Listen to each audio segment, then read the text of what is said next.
Dendro Archon bless us with a bountiful harvest every year.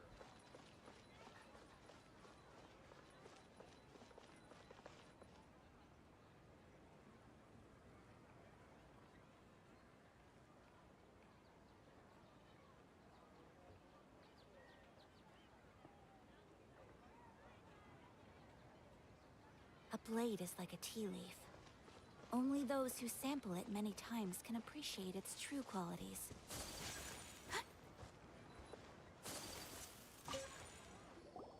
You're back!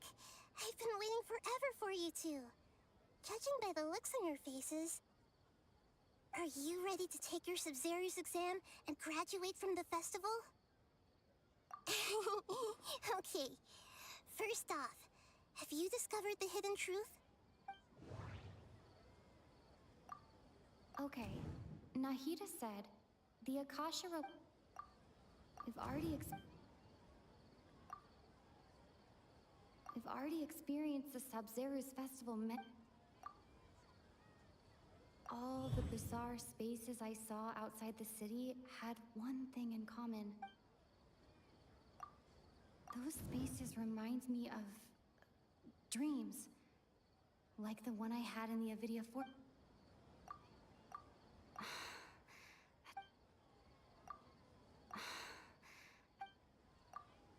The moon, illusions, and lies. People in Sumeru don't dream. What a strange phenomenon.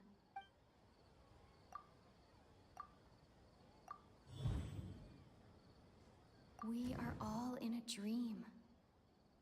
It isn't that the people of Sumeru don't dream. Rather, the Akasha is taking their dreams from them.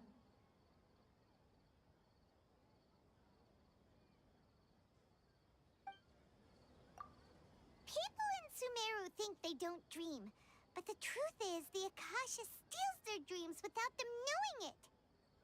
And those spaces with no human presence are stolen dreams without their host. That would explain why they sounded so weird when she was trying to So people in Sumeru do dream after all.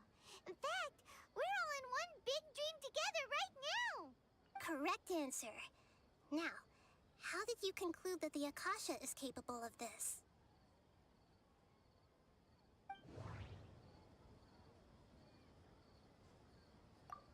It compiles the wisdom of the entire populace.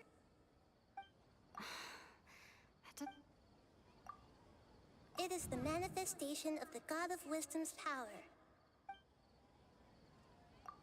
The Akasha relies on the power of a gnosis to operate, and it grants knowledge to the people.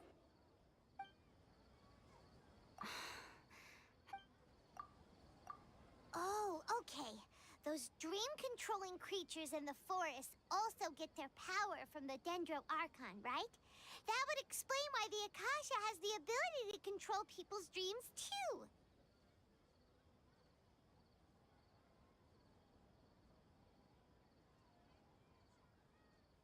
But is stealing everyone's dreams really how the Akasha compiles their wisdom?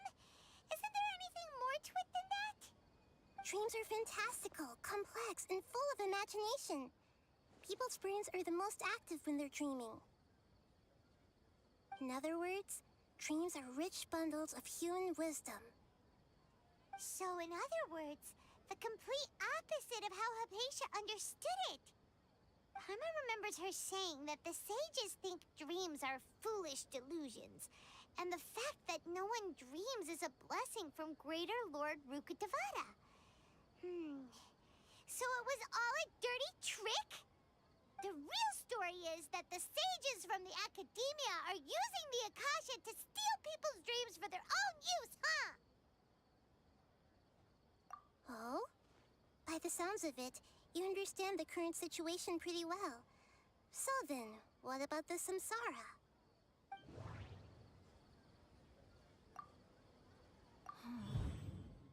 Those spaces kept disappearing before my eyes. But as soon as that beep sounded, many more...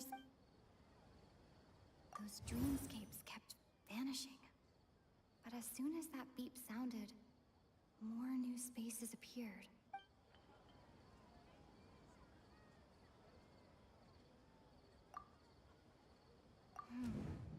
The beep is a prompt tone for Akasha operations. We...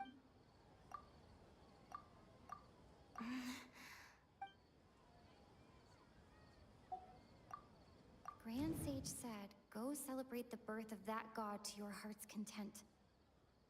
Did he mean something more? My mind feels exhausted, even though I have...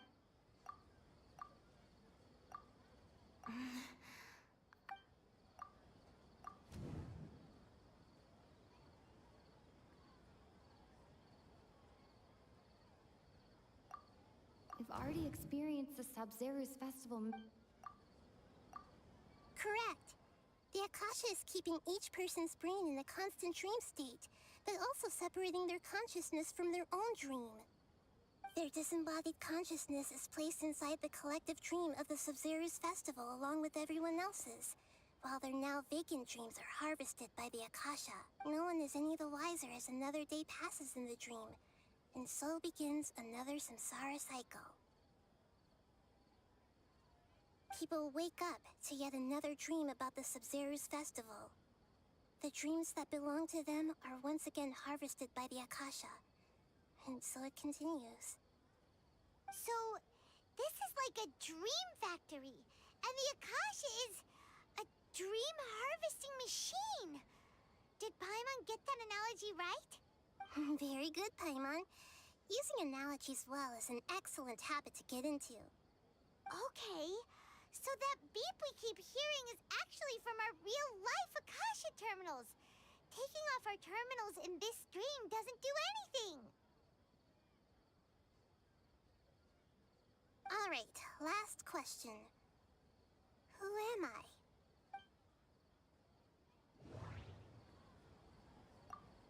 They say that alchemical divination is the They say that alchemical divination is the Dendro Archon's divine revelation.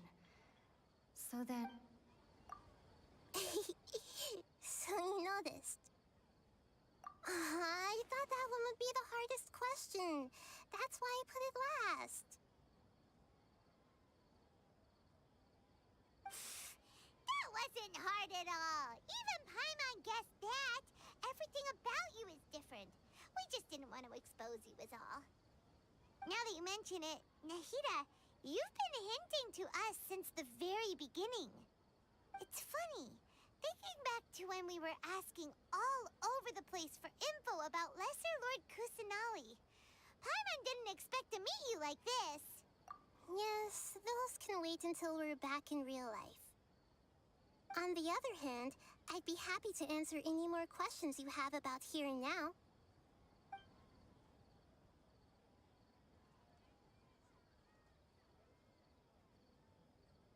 Firstly, this dream we're in is completely based on reality.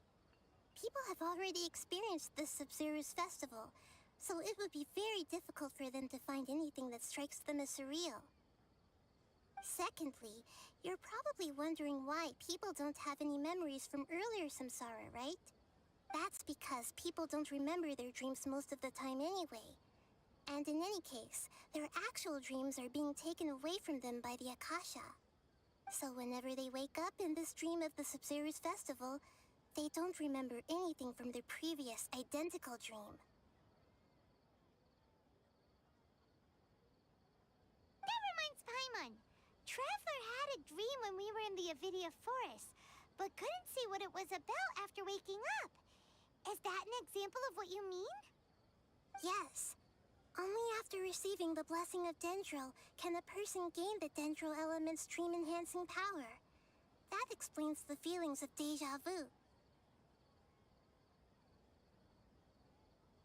Meanwhile, everyone else has no idea that they are in the Sub-Zeru's festival samsara, while their dreams are stolen from them over and over again.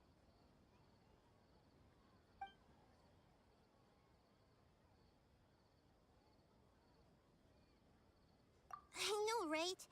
Why did they have to base this dream on my birthday? Could it really just be a coincidence? Even you don't know the reason?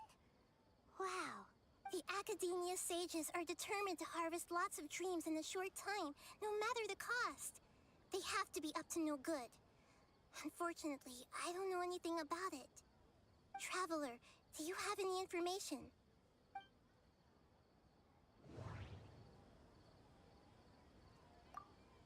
Grand Sage... Celebrate the birth of that god? Could it mean...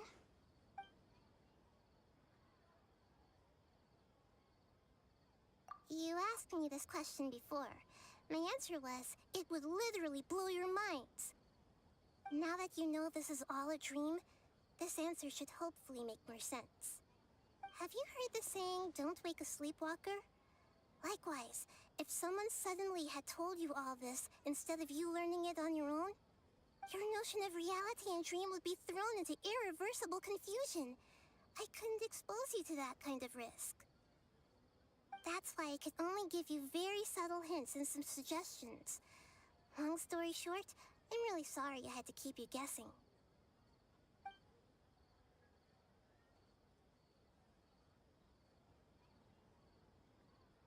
Can humans really keep dreaming forever like this? We might say your mental fatigue has already answered this question, especially those whose health is compromised. People's lives are at stake here, and nobody knows a thing! We've got to put it... Deceiving the people of Sumeru with no regard for their safety. No matter what they're trying to do, this is unforgivable. After we end the Sub-Zerus Festival Samsara, we have to look into them. How can the sages of the Academia do this behind their archon's back? This is ridiculous! In the end, I'm just the moon. The real sun is long gone. A sun and a moon? Nahida's talking in riddles again.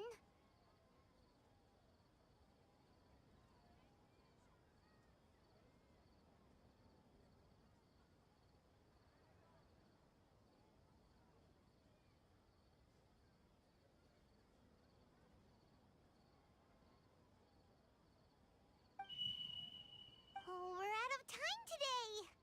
I'll tell you how to break free of the samsara tomorrow.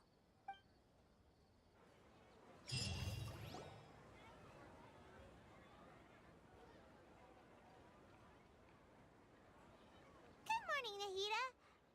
Wait. Now that Paimon remembers everything, should we instead say good morning, Lesser Lord Kusanali? Hey! What's wrong, Nahida? You don't look too good. I'm afraid that what you're thinking right now is correct. Did Dunyarzad already disappear? No way! Are we too late? The real Dunyarzad's consciousness has indeed disappeared. It can no longer endure the constant dream harvesting. Paimon can't believe it! Wait, so what about that other Dunyarzad? Just what is she? Is she also going to disappear? She's actually something like a puppet, but not completely. The real Dunyarzad's consciousness could no longer keep playing her role in this dream. So another Dunyarzad appeared to replace her in the dream. Just like the grass and the trees, that Dunyarzad is just a building block of the dream that helps to keep it going. But personality-wise, she's nothing like the real Dunyarzad. Puppets are stiff, and can't copy a living person's vitality. After all, they're just there as filler. You know, speaking of which, the old Dunyarzad might not have been too different from a puppet. Dunyarzad truly believed that she met you within her consciousness, and it was you who inspired her. So you do remember her after all. Yes. Back then, her family was overly protective of her. No one cared about her personality or thoughts. It was as if she only lived to stall her Elazar. I just gave her a little wisdom so she could look at life in a new way. So that she could be her own person. But even so, she still...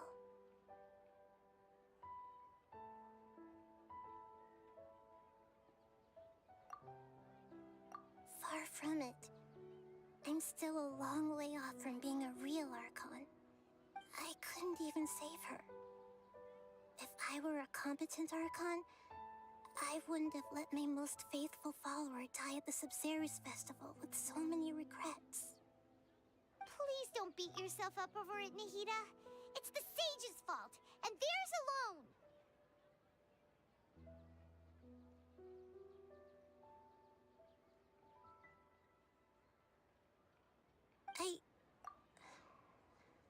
I'm not beating myself up. All I did was to rationally observe the distance between myself and a real archon. Don't be like that, Nahida. Even real archons are still allowed to be sad.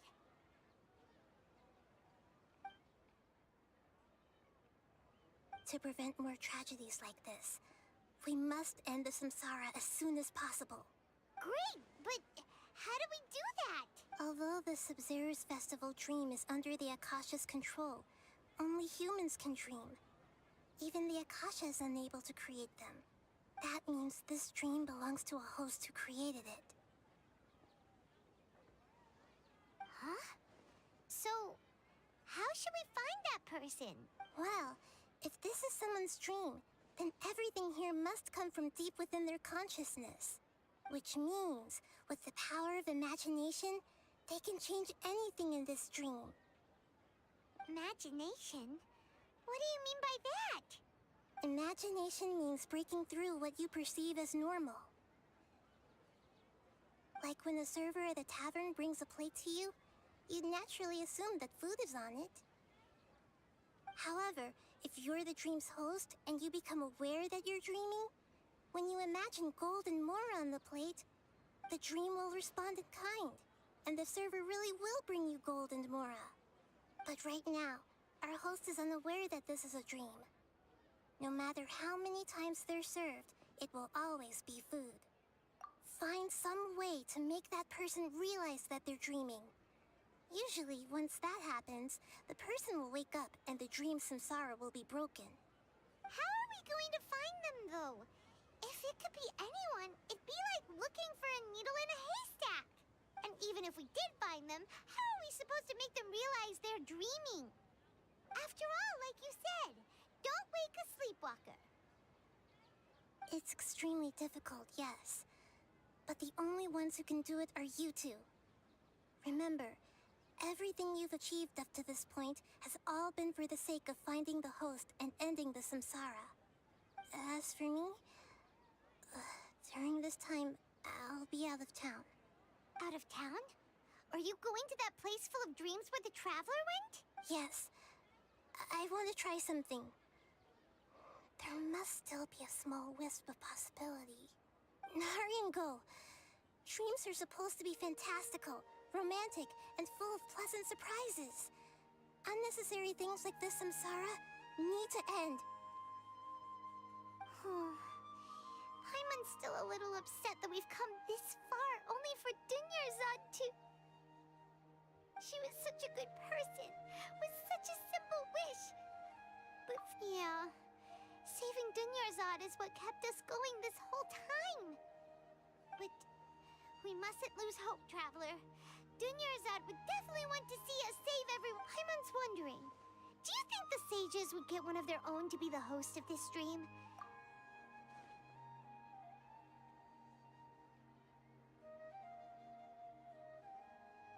Huh. That's true. Plus, the sages probably weren't counting on there being other factors beyond their control, like Nahida and us. So, who do you think the host of the dream is? Oh, that would make sense. Ferris, the Knight of Flowers, is a symbol of the whole... Let's go ask him...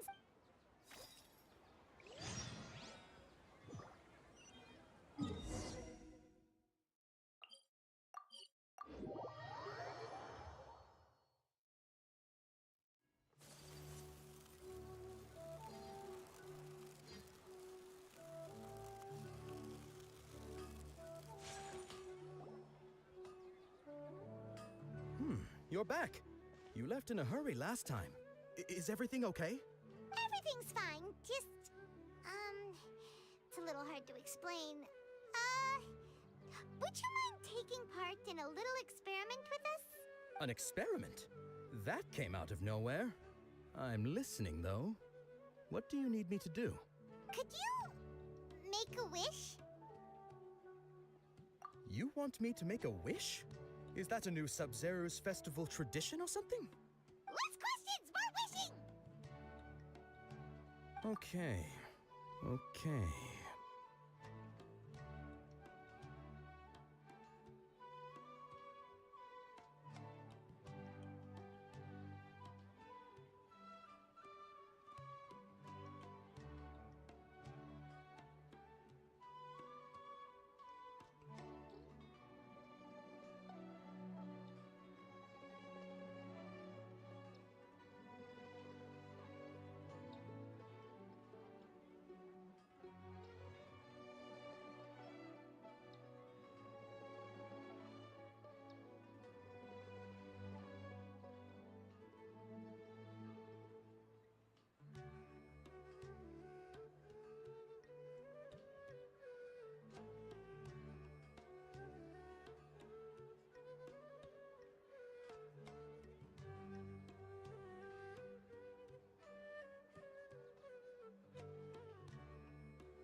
My wish. My wish. Okay. I'm a little nervous saying this out loud, but I want Miss Dunyarzad to be happy. Oh. I noticed earlier that she looked a bit down, and she just doesn't seem like herself. She's always so gentle and kind, and all the kids love her. I've also wondered if the reason she asked me to be Fairest Knight of Flowers is because I'm special to her, or something. So, you have a crush on Dunyarzad? Oh, is it that obvious? After what I just said, I guess it is. When she placed the hat of the Knight of Flowers onto my head, she said to me, I want everyone to have a happy Sub-Zero's festival. What she didn't realize was that I'm not that interested in how everyone else feels. In that moment, I just wanted to be her Knight of Flowers for the rest of my life. 50 years, 100 years, I'll serve her till the end of time.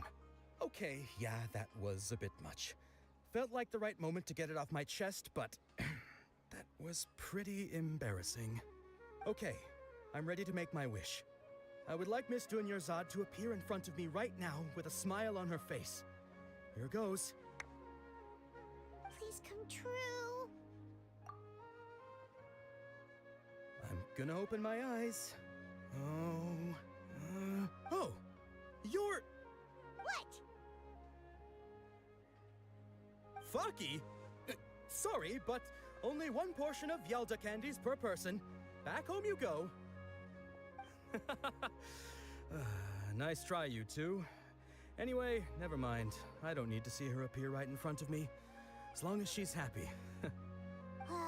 Guess he isn't the host of this dream after all. Should have expected it wouldn't be this easy.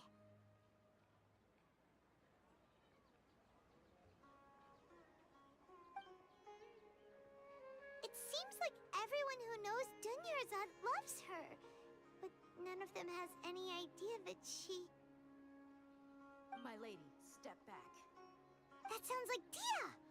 Oh, right. This is when Dunyarzad bumps into the kid... Huh? But Dia can handle them! Hey, traveler!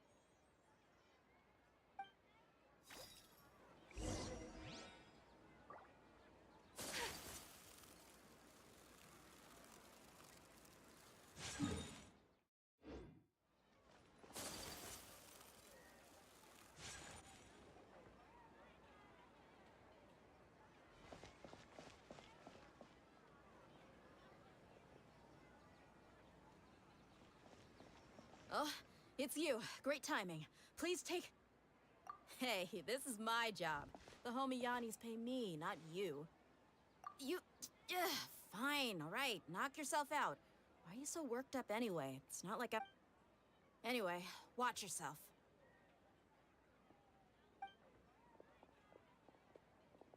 So you got yourself some backup. Suit yourself. That's enough. New punching. Bow your head. Take flight!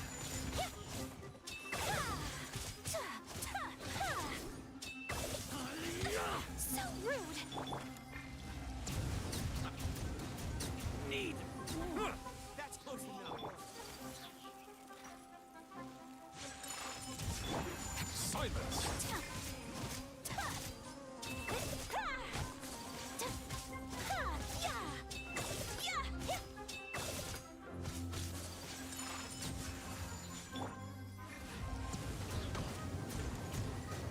I'll be back. Traveler, were you just taking your anger out on those guys? You and Nahida both.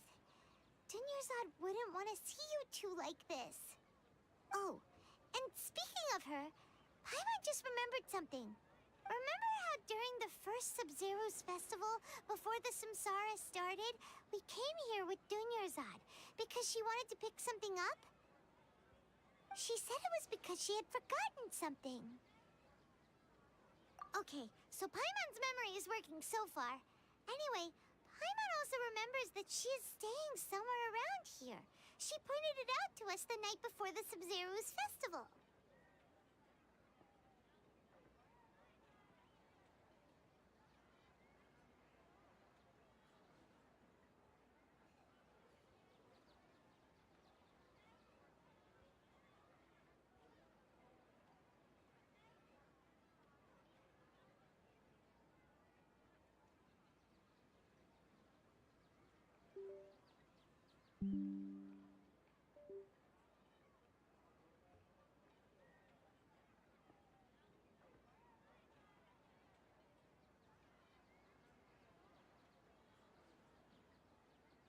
Yeah, even if it's only a tiny clue, it'll probably still help us more than this needle in a haystack search.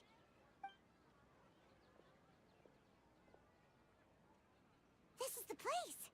It's rude to enter other people's spaces without permission, but desperate times call for desperate measures. Hey, the windows are unlocked. Okay, Paimon's gonna take a peek inside.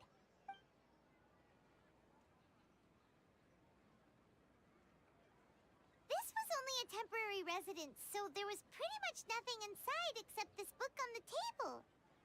Should we open it?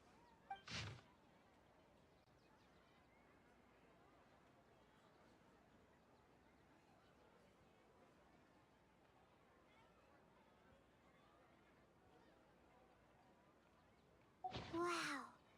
Dunyarzad wrote all of this. Sounds like she was always thinking of us even while we were away.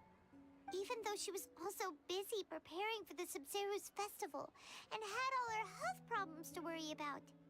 She must have wanted to give this to us as a gift on the day of the Sub-Zero's festival, right? If we hadn't found this book, we never would have known. But now that we know, we can't even thank her. Hey! Where are you off to now?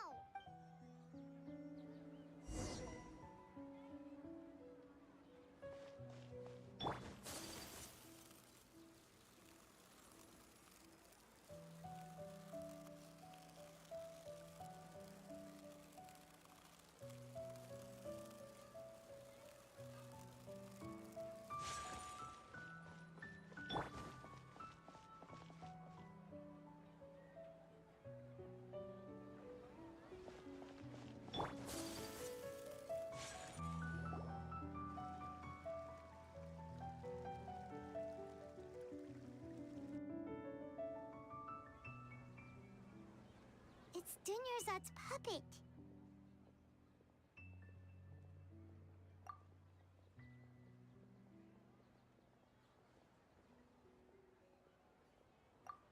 Traveler. You must be exhausted. Come to think of it, we've been stuck in this place for a really, really long time. Heck, even the last time we were chatting happily with Dunyarzad feels like an eternity ago.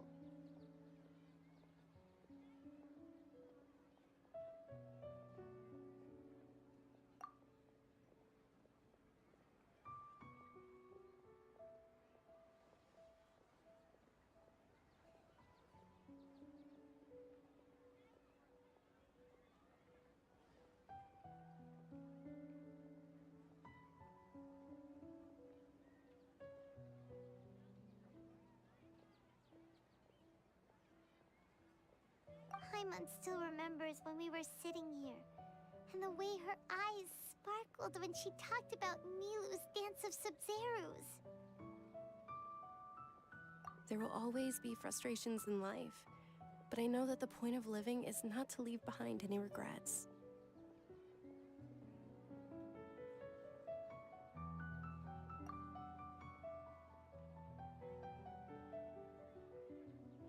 That was what the real Dunyarzad said, wasn't it? Does that mean... Yes, Traveler. Oh, so she's still just a puppet. But just now, how come... What? Where are we going this time?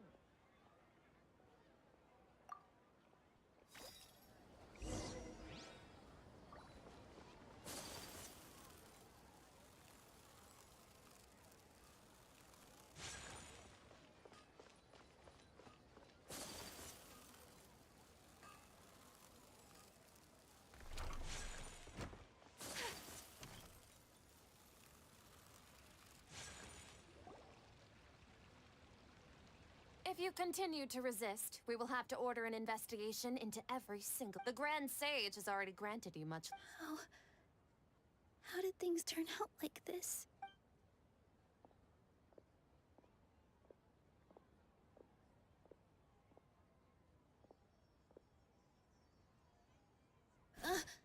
Traveler?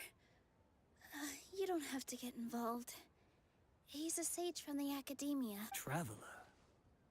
Traveler? What the heck are you doing? If you get arrested by the Academia, that's another day gone to waste!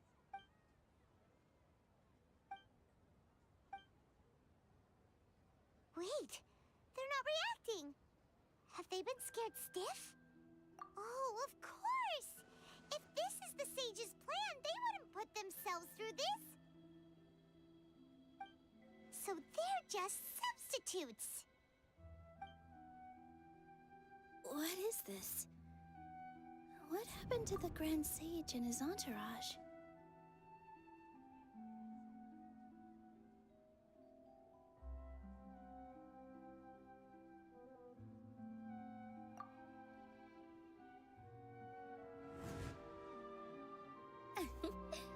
Like I said, they symbolize the goddess of flowers. It's just a shame that all the real Padisaras went extinct after her death.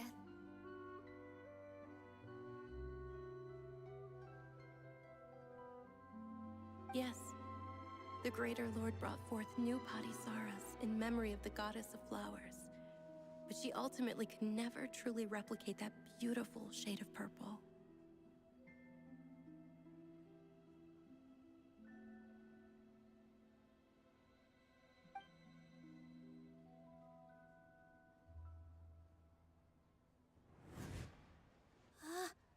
That beautiful shade of purple. Aren't these flowers real Padisaras? Just like the ones from the legend? I didn't even notice. Dunyarzad, did you find these?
Didn't you just say all the real flowers went extinct after the goddess of flowers passed away?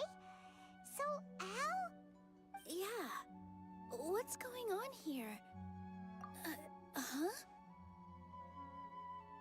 You guys are acting weird. But okay, I'll try.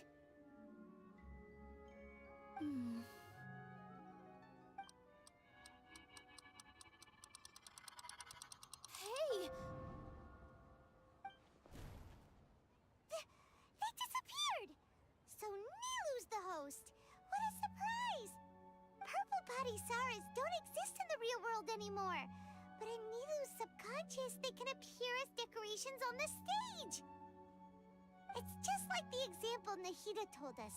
People assume there will be food on a plate, and Nilu assumed there would be real Padisaras in the flower pot. So when you saw the flowers, you instantly knew it was Nilu? But if we want to end the samsara, we need the host to become aware that they're dreaming. How should we make Nilu realize that? Am I dreaming? Huh? So I'm right. Is this Lesser Lord Kusanali responding to our celebration of the Sabzeruz festival? Wrong guess, but you aren't completely wrong either. The point is, what made you think this is a dream? As far as you know, people in Sumeru don't dream, right? Yeah, but have you heard the tale of the first sage?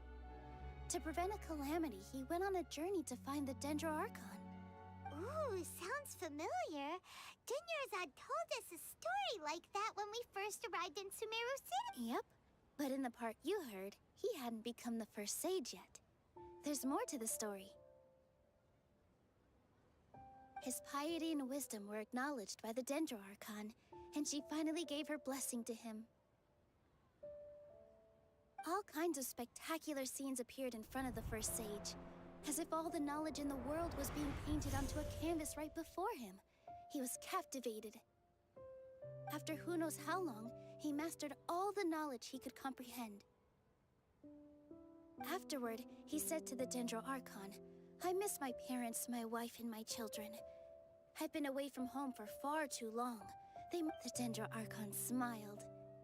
The next second, the sage found himself lying in his bed, as if he had just woken up from a dream.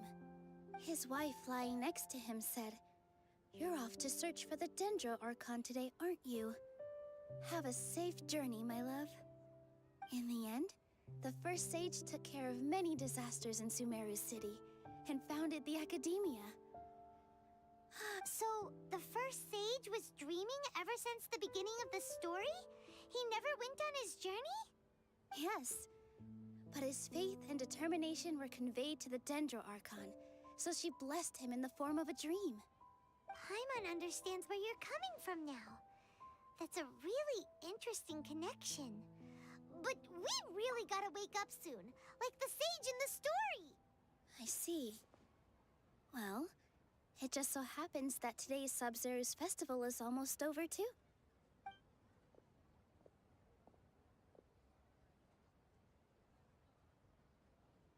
Since we're in a dream, let's make this final dance of Sabzeruz as beautiful as we can.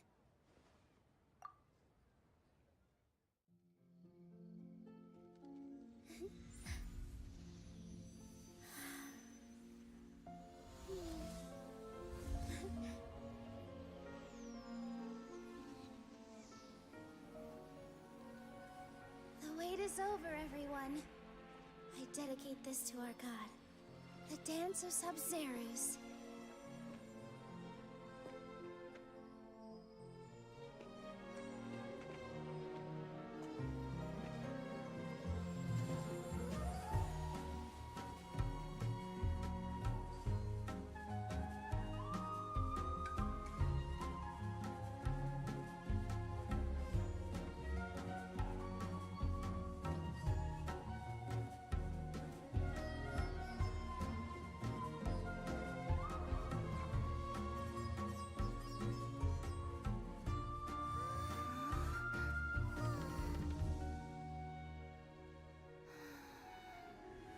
I'd be lying if I said I had no regrets. I would have loved to see Nilu's dance.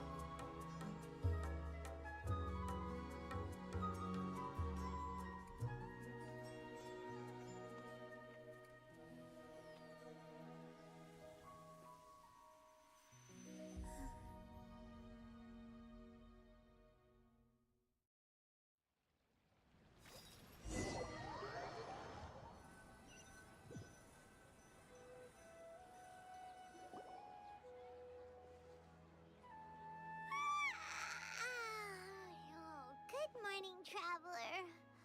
Oh, Paimon feels like she's been asleep for the longest time. Paimon's head feels super heavy. Did we oversleep?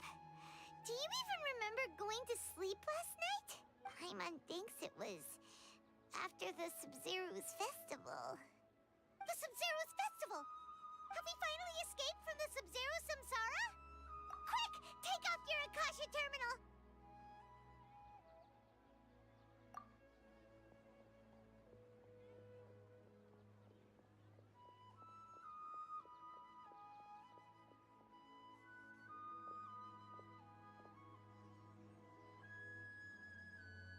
She's not in her room. What happened? Huh? What usual spot?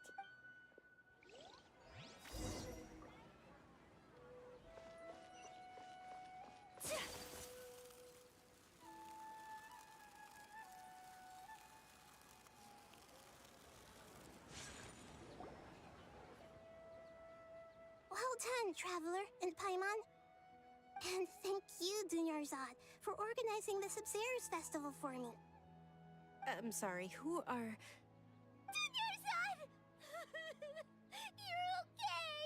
Oh, don't scare us like that! Oh, Traveler Paimon. I have something amazing to tell you. I just had a dream. And I saw Nilu performing the dance of Sumeru's.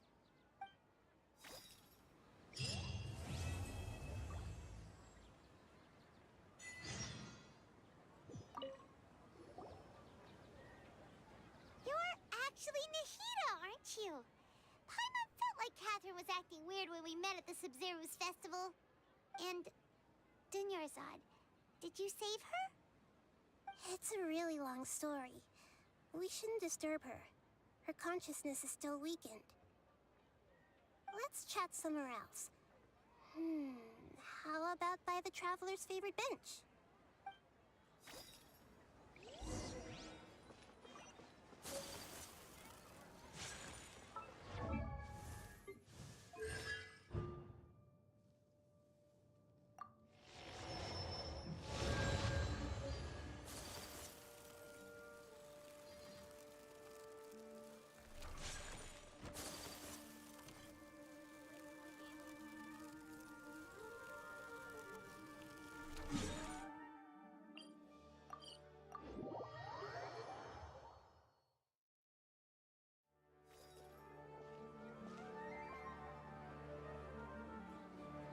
Let's talk about Dunyarzad first.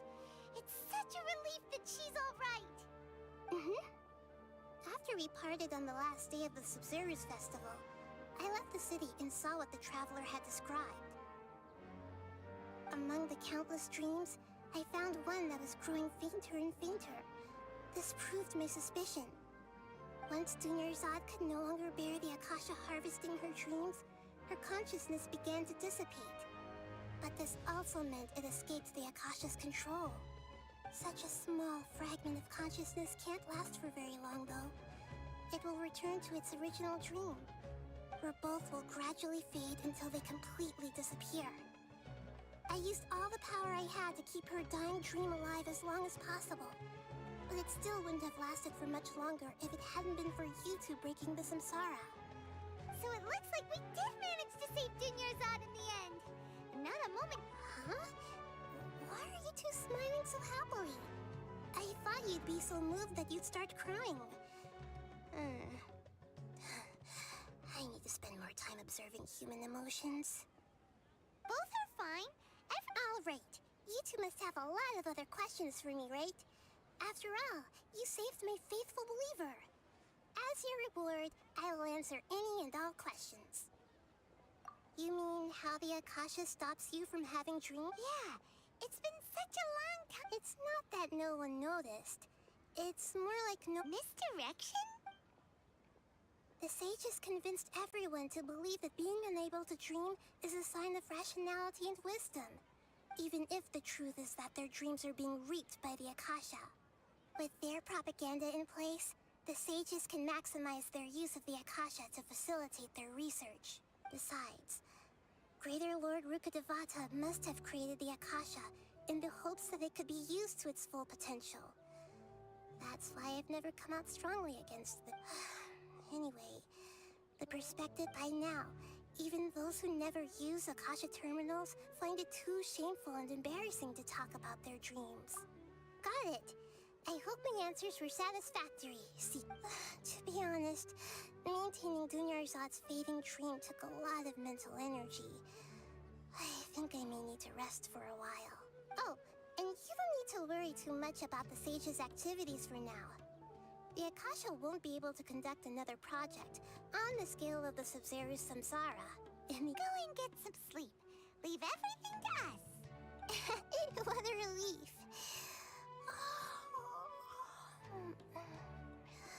This is truly the most exhausting birthday I've ever had.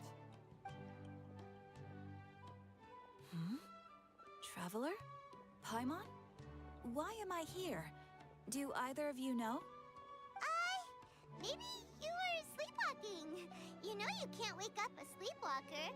We happened to walk by, so we thought we'd wait for you to wake up. I see. Huh. I should visit my maintenance personnel sometime. Oh, I'm fine. I better go. Thank you. We've spent quite some time in Sumeru City, but ever since we last said goodbye to Lesser Lord Kusanali, we haven't heard anything from her.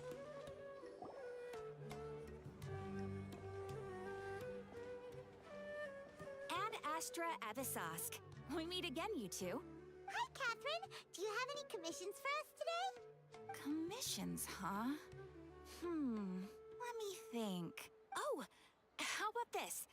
Please attend the Academia's Academic Symposium this afternoon. And if possible, please also use your camera to capture the Huh? What kind of commission is that? I see.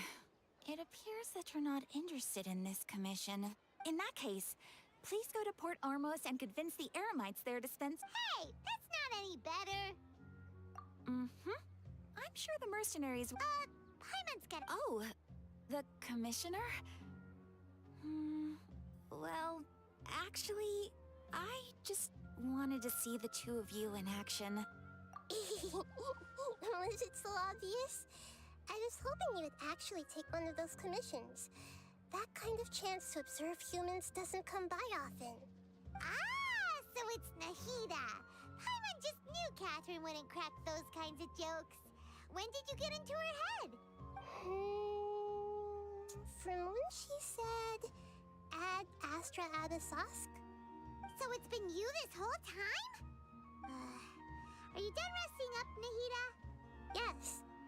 I've been sleeping ever since we parted ways, and I even had a really, really long dream. It was another dream about the Sub-Zerus festival, except it was a happy one.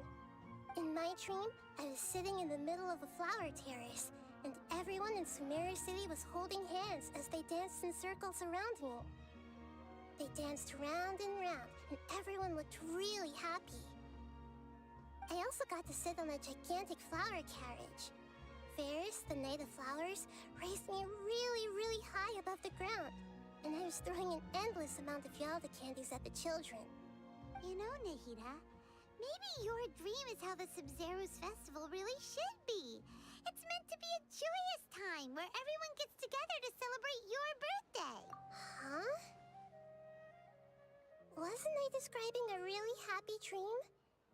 Why are you both looking at me like that? Wait, could this be an example of the emotion known as pity? No! We aren't pitying you. That would only make everything worse. We just don't want you to feel too sad.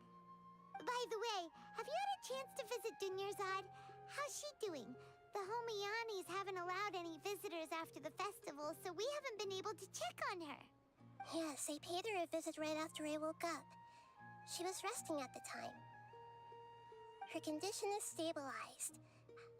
However, since Elazar is a manifestation of the withering on the human body, we can only cure it by finding a way to take care of Irminsul's own withering. But for the moment, our top focus should still be figuring out what the sages are up to and what they're planning. Right. Who knows what'll happen if they manage to pull off another scheme like the Samsara of the Sub-Zero's. So our first priority should be investigating and putting a stop to the sages' activities. As for how we should pull that off, let's discuss it somewhere else. There are too many adventurers around here. Oh, good point. Sorry, adventurers. We're gonna be borrowing Catherine for a little while.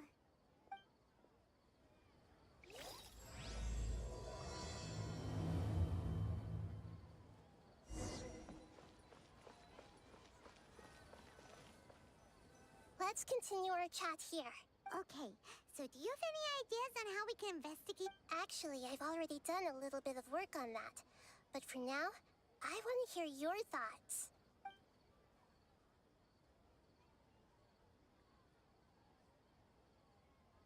No way, that's too... You mean it'd be too easy to get caught? No, it's not that. We shouldn't involve innocent students in this. A single mistake could completely ruin their lives. Doing that would be ignoring the safety of my people for my own selfish goals. How is that any different from what this... That's a good point.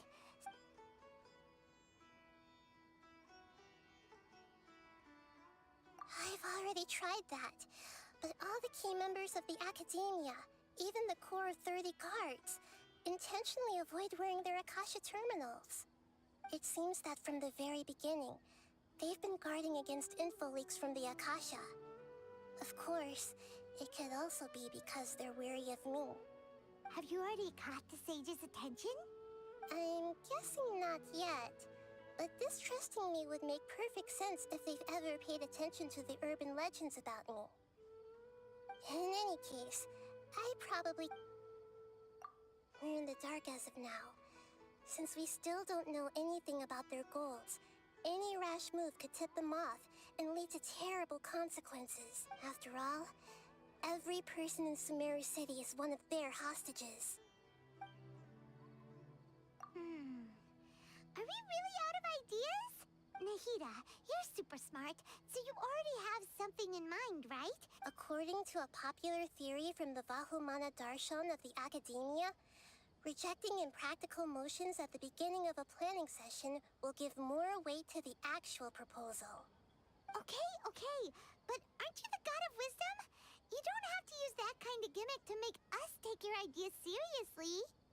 Well, I've been thinking that if I can't directly possess the leaders, and if I can't get ordinary people involved, then I should find someone who's already involved, but hasn't decided to side with the sages. You're saying we should recruit a spy? That does sound like it could work. Oh, before coming back, we met someone named Alhaitham. He seems like he acts alone, and he likes doing stuff behind the Academia's back. Actually, I already have someone in mind. Do you still remember that female scholar named Setaria? Setaria? Paimon remembers now. Isn't we ran into her basically every time the Sub-Zero's festival repeated itself. You could even say we're old enemies by Paimon still remembers the smug and mean way she always spoke to Nilu. I've always liked observing all kinds of people, and Setaria has always stood out from the crowd. She was born in the desert and was hailed as their greatest genius. Her academic gifts allowed her special admission into the Academia, and also gave her the opportunity to serve as the sage's assistant. Oh, Paimon didn't know she was from the desert.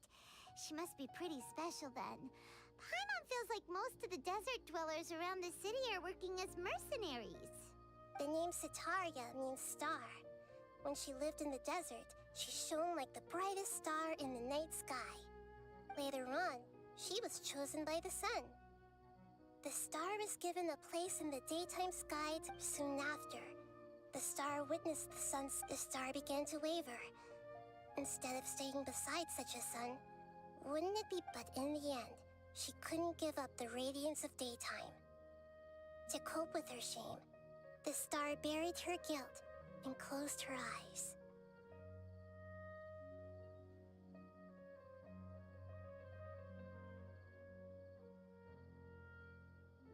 From the sound of it, Sitaria's just hung up on but she doesn't really support the academia.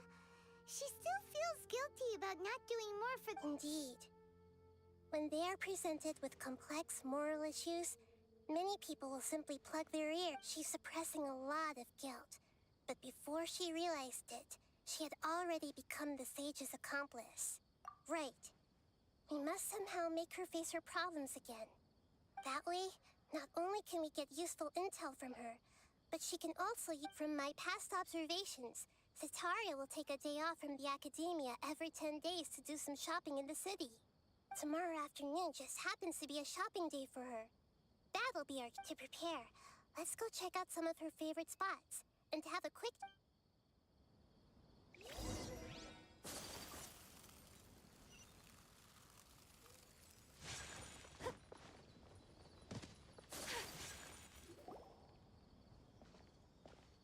This should be Sitaria's favorite fortune-telling spot. So should we ask— No, I already have enough information on Sitaria. The most important thing— Talking style and— My poor lost lambs. Have you become troubled over your fates? The divine voice of wisdom often echoes between mine ears. If thou be blessed today by the gods, I may be able to— Huh? Really? Nahida, you've been whispering— Shh! My friend here has some doubts regarding her future. Can we get a fortune reading for her? Of course, of course. In that case... It would seem that Harut and Marut are quite wary of you. Perhaps, at some time in the past, you have somehow offended the gods. Only mocking the god of Animo, questioning the lord of Geo's financial savviness, and brawling with the god of Electro. Do those count? Oh, nothing. Go on, pick an aspect for her to divine. Love prospects? No problem at all.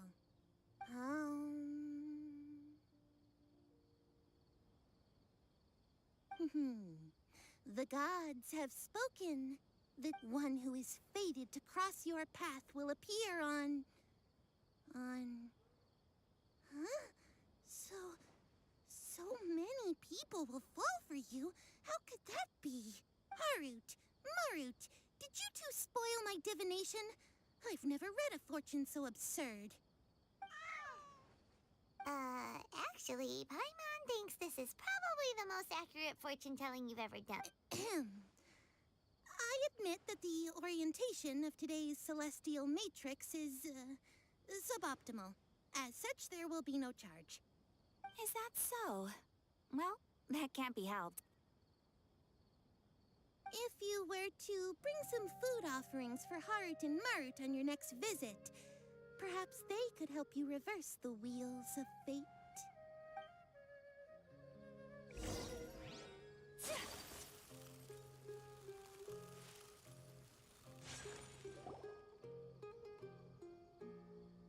Is this another one of Sat— Yep. It belongs to a king.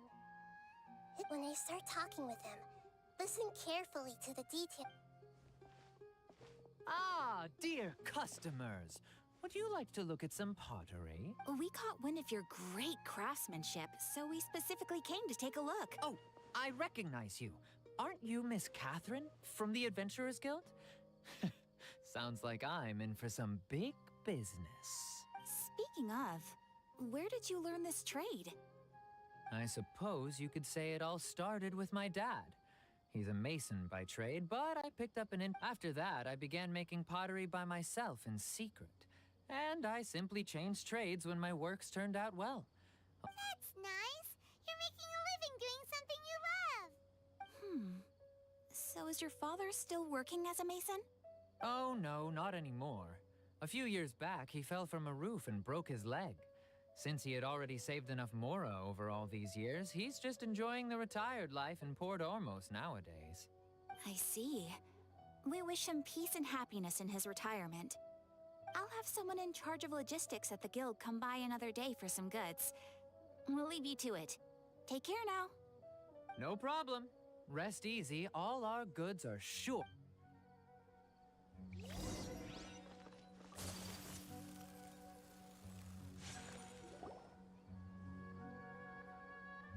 This should be our final stop.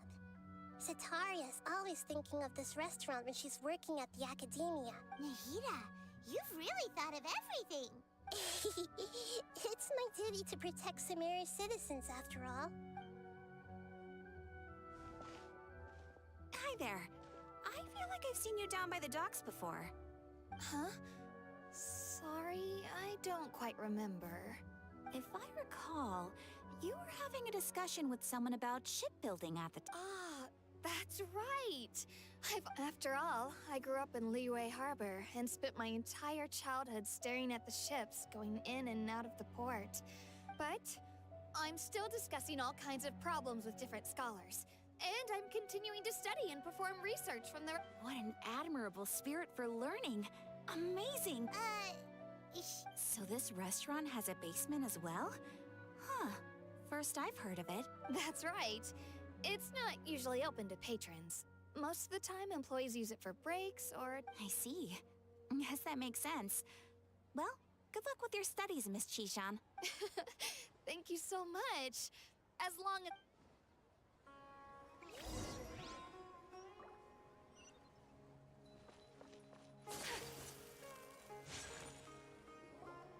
So, was that... Three familiar faces. What's the point of all the information we've collected? Nahida, you still haven't told us. Sitaria is already used to avoiding her problems. So we must find a... I remember you mentioned that the Eremites in Port Ormos are all... Although it's all just a boatload of nonsense, the fate of her homeland may turn out to be... Oh, Paimon gets it now! You want to take advantage of the guilt Sitaria feels about her home. Although she knows she should return home to help the people of the desert, all she's done is conspire with the sages. Well, King Deshret is long gone, and Sitaria is also too smart to fall for any simple tricks. If we simply engaged her under the guise of King Deshret's believers, she would definitely be wary of us, and we may not get anywhere. But if we were to borrow some of her...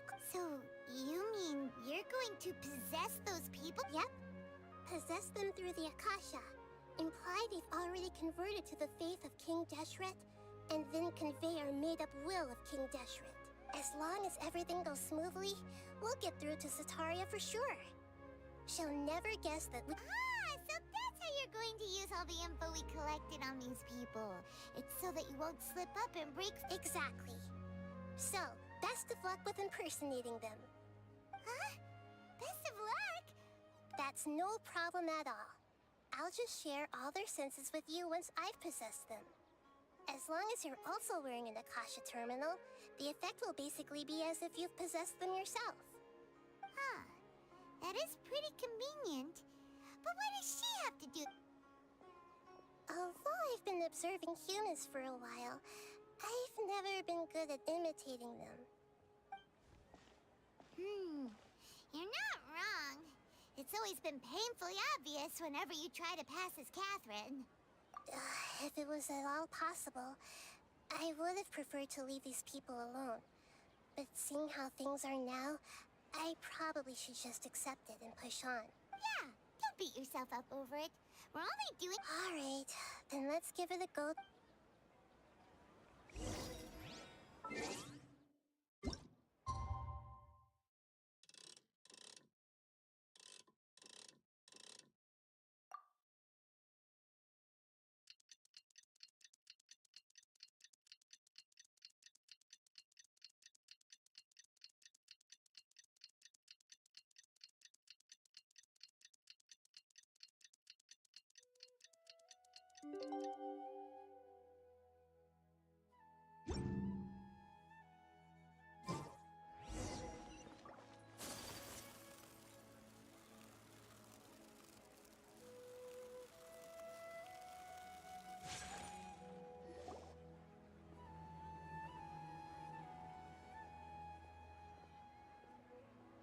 Oh, here she comes. Satari's here.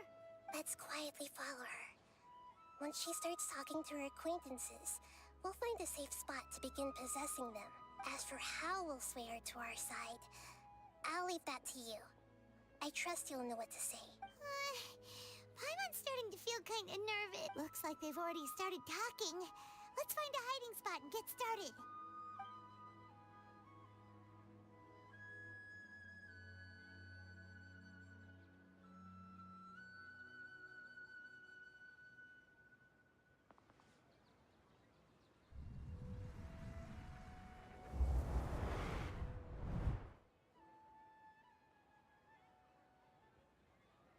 That's right. You really can't force anything when it comes to love. And besides, everyone around me has a very different background and outlook. Are you still listening to me, Nabia? Oh, of course I'm listening. You were talking about troubles with your love life, right? I heard everything you said. Okay then. You just seemed a little distracted for a moment there. Strange. Your cats seem pretty worked up. Is something wrong? I always thought they were quiet, happy kitties. Oh, what are their names again?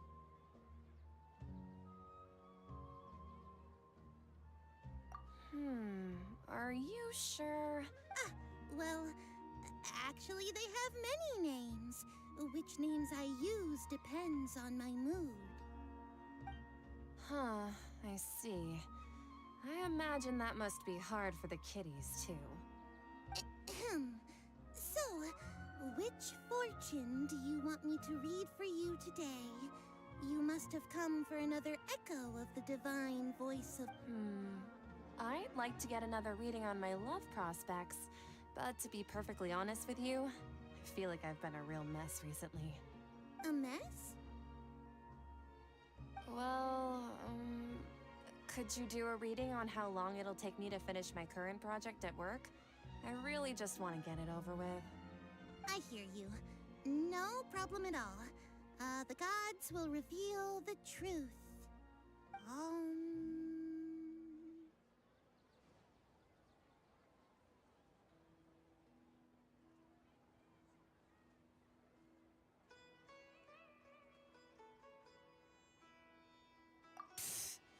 Sorry, your new laugh is just so hilarious. I couldn't help it.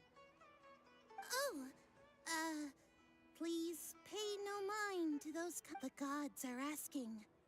Sataria, why haven't you gone home? Why haven't I gone home? Do the gods really know everything I've been thinking about? Sataria, why don't you just go home? It's a demand now instead of a question. The gods seem to be truly upset. I'm sorry. I know I failed the gods. Please pass on my most sincere apologies and ask for their divine forgiveness. And if I may ask, Nabia, is there a specific god who's speaking to you right now?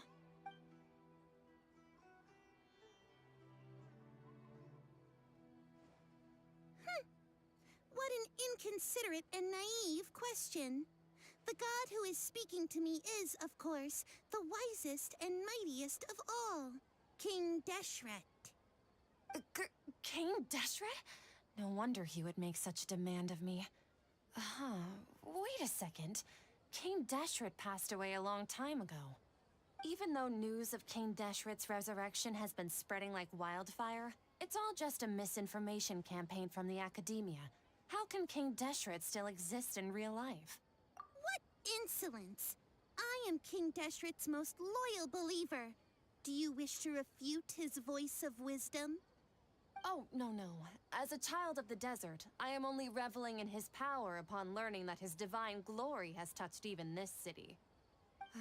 I will think very carefully about his demand of me. I'm sorry. I must go now.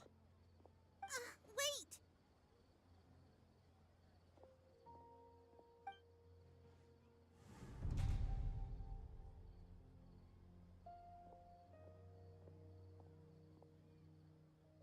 Ooh, she just ran off in a hurry. She looked pretty upset, too.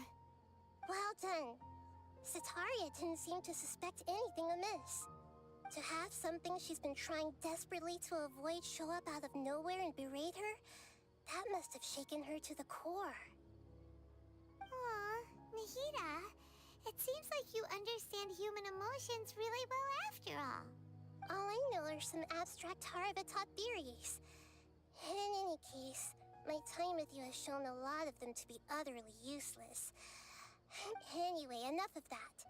Let's hurry and catch up to Sataria. She's out of Keem's now, right on cue. Let's get ready to possess him right away!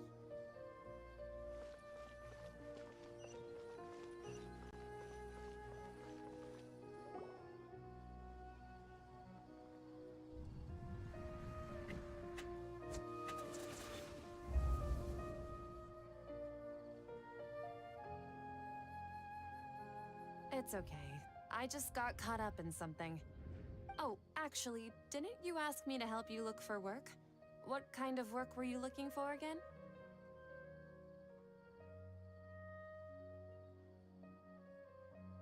Oh, right. Your old man's craft. How could I forget? Speaking of, how's he doing? Is he feeling any better? Oh, that's good to hear. I've been thinking a lot about him. If I could get some more time off, I'd love to pay him a visit. Actually, while we're talking about him, is he still living in Port Ormos? Yeah, he's been retired there for a while. If you could find the time, please write him a letter. Let him know that recently, faith in King Deshret has taken root in Port Ormos and has begun to spread across Sumeru. He has a quick temper and has always been a devout follower of the Dendro Archon. I don't want him to get into a fight with those King Deshret believers because of— Oh? So, who are you siding with in all of this? The Academia or King Deshret? I'm so jealous of you. You were born a child of the desert, yet you chose to betray King Deshret, and now you spend all your time with those crooks from the Academia. Akeem, you don't mean you've also become a believer of King Deshret? What's so strange about becoming a believer of the wise King Deshret? In fact, aren't you the strange one? The one who still can't pick a side? Can't pick a side? Me? Whoa! Paimon had no idea you'd be so good at this!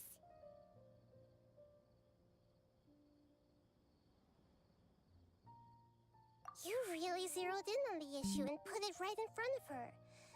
It might feel a bit overwhelming for Sataria. But once everything is over, I'll be sure to pay her a visit to her mind and explain everything. Anyway, let's keep going.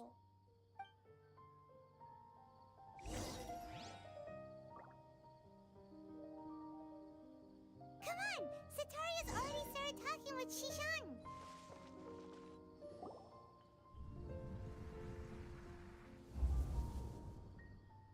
So, Shishan, have you noticed anything weird in the city lately?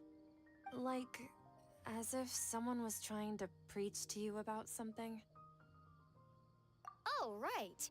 Speaking of strange things, I celebrated the Sub-Zerus festival so many times that I lost count. That was Wait, how could you be aware of that? That should be impossible. Nothing in the report indicated anything like that. Are you still failing to realize that the Academia's lowly tricks could never deceive all of Sumeru's citizens? Shishan, don't tell me that you've converted to King Deshret as well. What an absurd question. You make it sound like I should be ashamed for becoming a believer of King Deshret. In reality, shouldn't you be the one who is ashamed? You, who works side by side with the academia, and treated people as nothing more than Please, please stop! Even now, Satari is still trying to run from her problems. She can no longer justify everything to herself. Hey, she's trying to talk to the guards! What should we do? This is the most important part of all. Quick, get ready. Mercenary, you're a member of the Corps of 30, correct? Please help me pass a message to the Matcha right away. Please, try to remain calm, miss. Tell me what's happening in the city. Heretics are infiltrating the city, and they've already converted many residents to their side. Heretics? What kind of heresy are you talking about? King Deshret! Many people I know have suddenly started believing in him, but he's long dead. It's impossible. Miss Sataria, nothing is impossible. You know my name? King Deshret is immortal, and all who defy him will one day pay the price. You must face the truth, Sataria. You tread a treacherous path, and the longer you ignore it, the tighter the Academia's grasp on you will become, and the deeper you will be ensnared. Child of King Deshret, never forget that the desert that belongs to you lies elsewhere. What's so strange about becoming a believer of the wise King Deshret? In fact, aren't you the strange one? The one who still can't pick a side? What an absurd question. You make it sound like I should be ashamed for becoming a believer of King Deshret. Sataria, why haven't you gone home?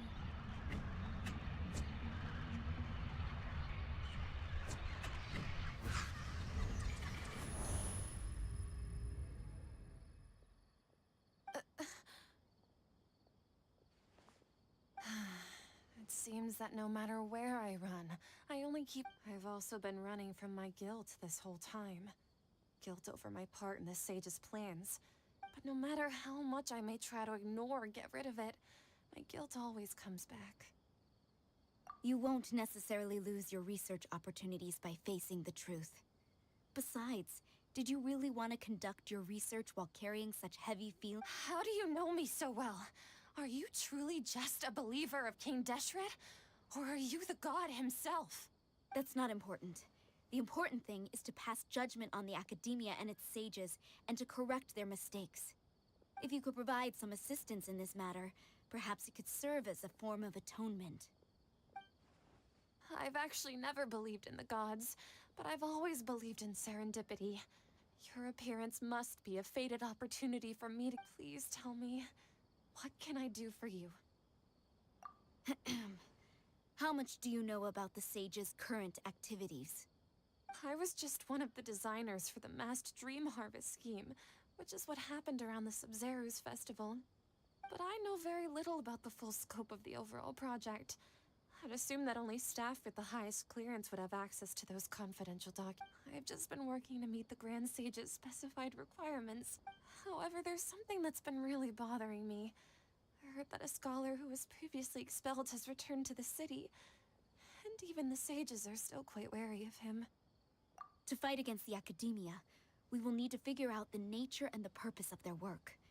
Is there a way for us to get access to the confidential documents you meant? It should be possible if we're willing to take some risks. After all, I'm an assistant to the Grand Sage, and I've been working on many tasks outside of the project. One thing, though, I won't be able to transfer the documents to you through the Akasha once I get my hands on them. The sages have always closely monitored all activities. Let me see... let's use the most primitive method.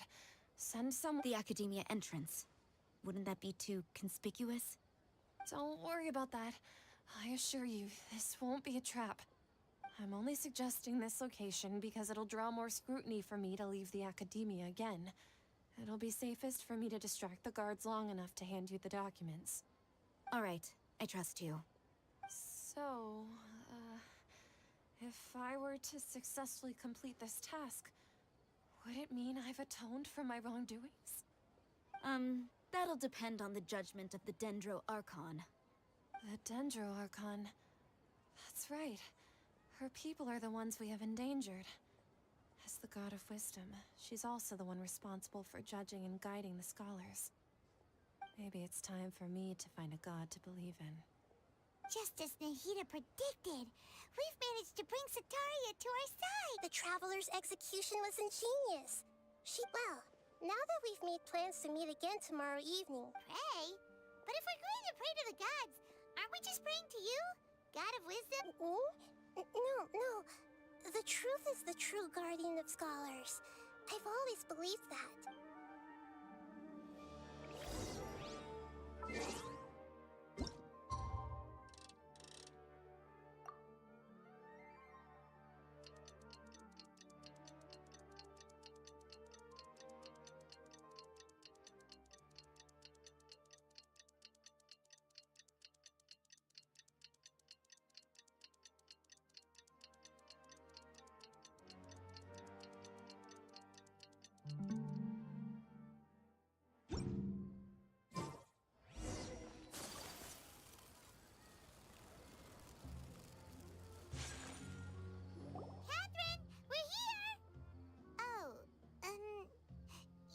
That's right. I suppose I'm the other Catherine in your mind. Shh! We're on a secret mission tonight, so we need to protect Cat. Yep, Paimon's right. We cannot fully rule out the chance that the meetup tonight, if something were to happen, my existence may be the only trump card we'll be able to play. After all, the Academia should still be unable to confirm the existence of my consciousness in the outside world. Yep. Exactly. Just what Paimon was thinking. Anyway, enough about that. Let's just make sure to be on our guard. Off? What do you feel is off? It's the middle of the night. Of course it's quiet. You're not... No, I think she's right. It really is a lot quieter than usual. If you look around, there seems to be fewer people on the streets. I'm not sure if this is the case for the entire city, though. Huh. Maybe it's just a coincidence. Maybe Sataria figured out a way to not only distract the guards, but also to get everyone to go to sleep early. I also can't quite figure out why things feel a little off. Well, regardless, as long as you're here with us, huh?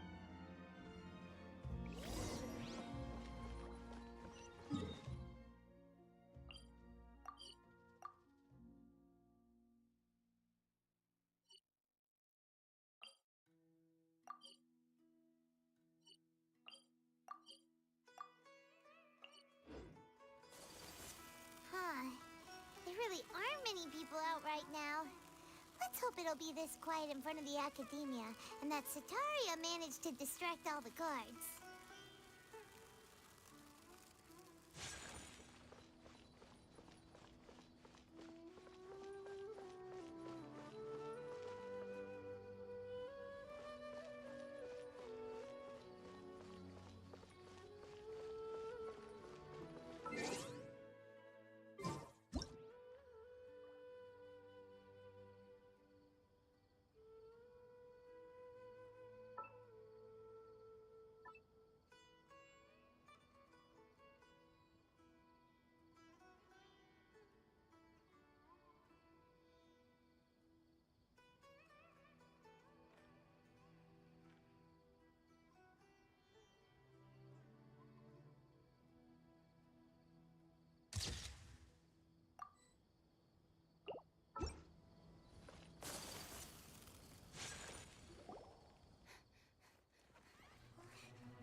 Doing here at this hour of the night?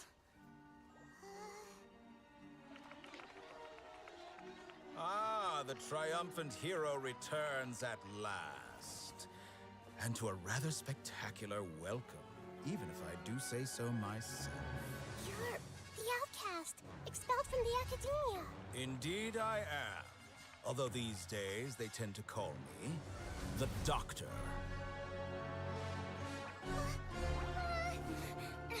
If you're looking for your researcher friend, she has already been taken into confinement. With some basic caution, she could have discovered the listening device on her person. Clearly, she lacks the degree of rigor expected of a true scholar.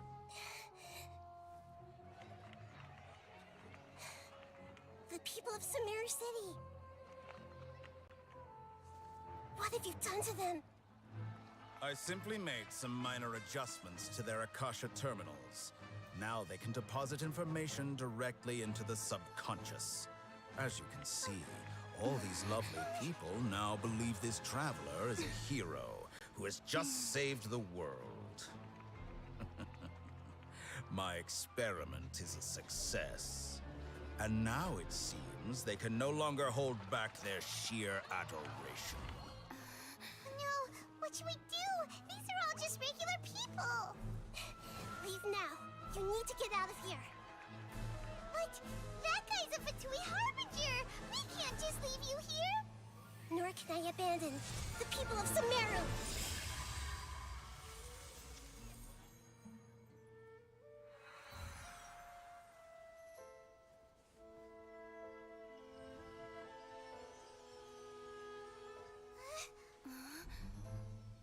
Don't worry.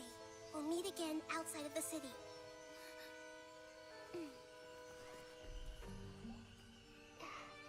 I see.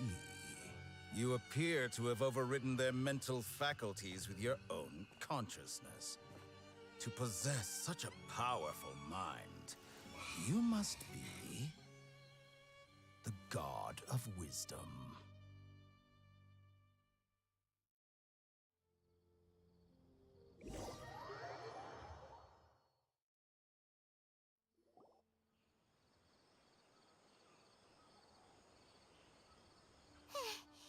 This should be far enough. Whew. Paimon needs to catch her breath first. Is Nahida going to be okay? We only made it out because of her.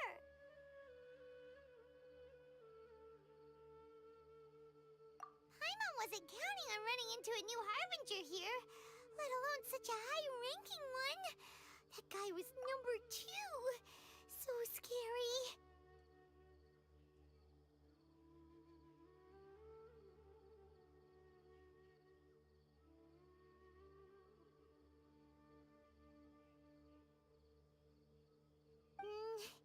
He called himself the Doctor. Remember, Tainari told us about him. Sataria did say that someone who once got expelled from the Academia came back recently. And that even the sages are wary of him. Yep, sounds like she must have been talking about the Doctor.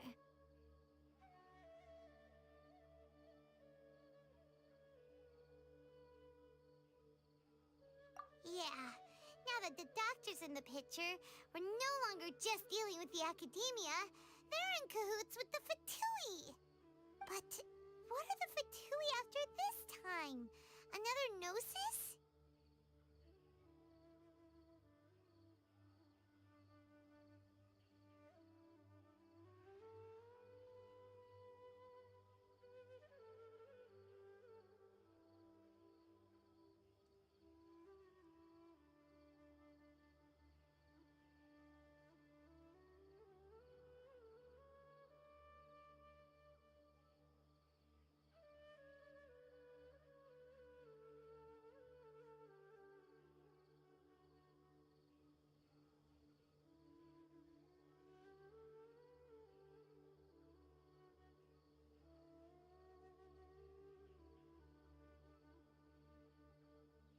Yeah, things would be a lot easier with Nahida's help.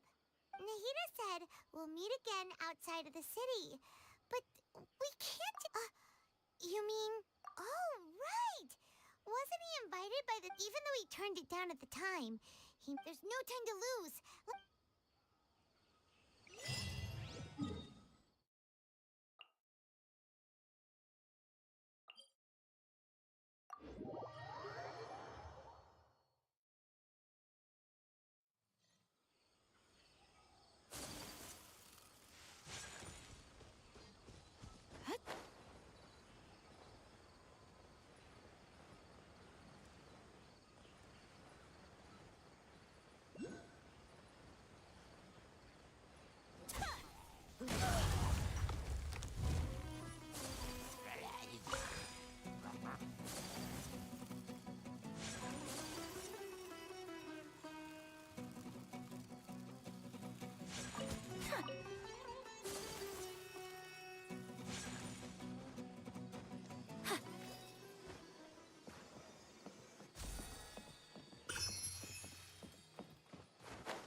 Hold it right there.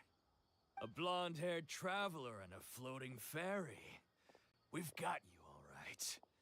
Take a look around. You've fallen right into our trap. Are you mercenary? Corps of 30? We're nothing like those We are an elite brigade that commands the highest commission rate in all of Sumeru. We're here on the orders of a... The outcast? But why wouldn't the doctor just send the Fatui after us? Still wasting time on idle chit-chat. You're up, traveler! Following orders. New country. Embrace the ice!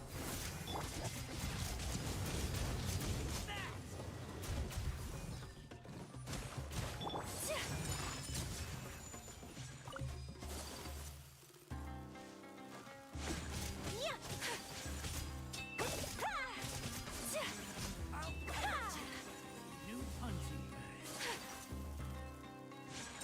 Whirling snow!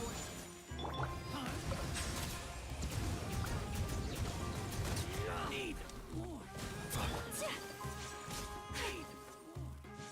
My opponent! Settle down. It isn't over yet! Here comes reinforcements!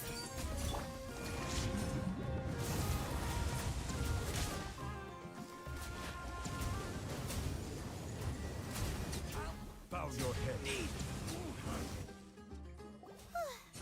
That was pretty rough. Is that what elite mercenaries are? Yeah, looks like. But this doctor guy seems like a pretty. Going up against smart people.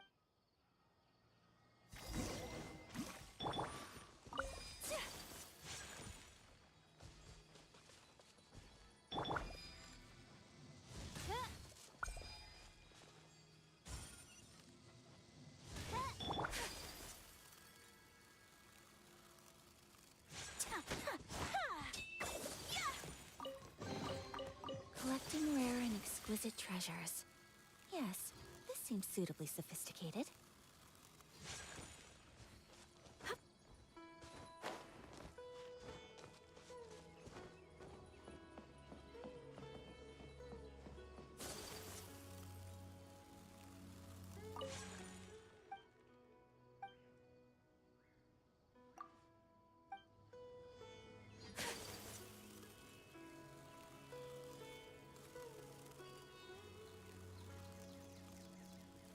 Yesterday, total of 5 dusk.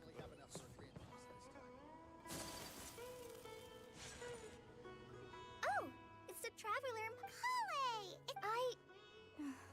To be honest, as a result, Master Tainari is taking me off. Oh, Kale! Speaking of Tainari, did he go off on patrol? We're here to Oh, Master Tainari? He left? But isn't Tainari always saying that? I thought it was weird too. Master Tainari always prioritizes his work as a forest watcher above every. No, I only found out that he left through a message he left behind. To leave in such. Master Tainari originally studied in the Immorta Darshan of the Academia, and Pardis Eye is something like the Immorta's research base. I know that before he became a forest watcher, Master Tainari once spent a long time conducting research at Pardis Eye. A research base, huh? Gotta wonder what kind of research Tainari just decided to work on all of a sudden. Oh, we don't have a lot of time, so let's go look for him at Pardis Eye. Don't worry. I'm fine. I'm used to living with Elazar by now. If you run into... Got it. Will do. How many Rupeshavan mushrooms do we need to sell?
goodness you're okay.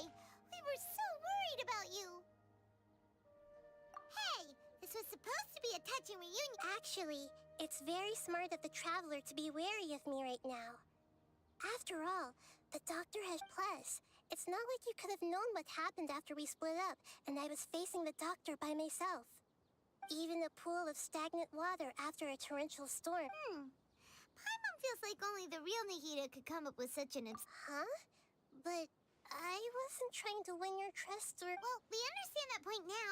Please, Nahida, tell us more about what happened. Are those poor people all right? When you left, I was still in the middle of restoring everyone's minds. Thankfully, when the Doctor mentioned depositing information into the subconscious instead, he did something closer to creating hallucinations. That was still within my power to fix. Luckily, I managed to finish my restorations and mind jump away from him just as he was about to capture me. Whew. What a relief. The Doctor sure pulled out some hidden cards, but good thing we had Nahida with us. I wouldn't be relieved just yet. I gave away my true identity when I restored everyone's minds, which means we've lost another one of our trump cards. Also, the Doctor is already an expert at modifying Akasha terminals. Maybe it's only a matter of time until he captures my consciousness. Would that mean you'd no longer be able to jump between minds? Then how do we stop him? He's still at the Academia, so it's possible. It feels like he's toying with us. What a nasty piece of work. Plus, the Doctor's combat ability alone is apparently enough to make him worthy of being number 2 of the Fatui. We shouldn't give up hope just yet. Let's try to find another way to attack this problem. Actually, Nahida, how did you know we were trying to get to Party's DI? Have you been waiting for us? Yes, I have. I can see the Traveler's elemental energy, so I deduced your destination by looking at the direction you were moving in. You didn't come here for sightseeing, right? Did you find any leads? We're looking for a scholar we know. His name is Tainari, and the sages once tried to reach out. Okay, let's just hope we won't get him into trouble.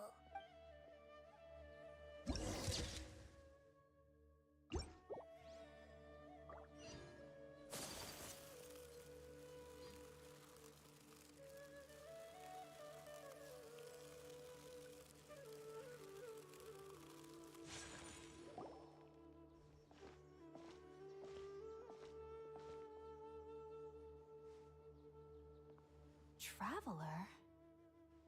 It is you! Ah, it's Hypatia! What a pleasant surprise! Who's this? She's a scholar we met in the Avidia Forest. When we last saw each other, she was still training in the... Oh, I see. That's right, we're old friends. You've come at just the right time. Hypatia, you're way too excited about this. Actually, for you to leave the Avidia Forest means... you're not in training anymore? Wait, no. Did you already finish your training and reach Pariporna life? What do you think? My consciousness has already managed to make contact with the divine. You did it! Congratulations! It's so exhilarating to share this sublime joy with others at long last! When my consciousness made contact with the gods. What a supreme and unparalleled experience that was! That sounds incredible! Oh, all right. Actually, please wait. I haven't forgotten my promise to you. Remember? I promised to help you understand what you saw from Irminsul once I gained deeper insights. My current self has not only gained true insight, but I can even help you establish a direct connection to the consciousness of the divine. You can do that? I've never heard of anything like that, but if you want to give it a try, I'll do my best to protect your consciousness during the process. Hold on. I brought some spirit borneal with me. This is still a crucial part of the ceremony. We're using that incense again? All right now. Hold my hand. I'll help you establish a pathway to connect your consciousness. Okay. Ready?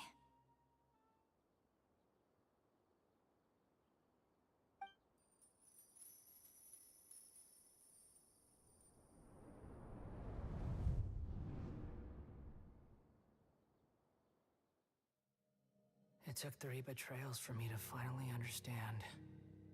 The world is just an elaborate tapestry of lies. My fury will never be quelled. The first to betray me was a god. My creator. My mother.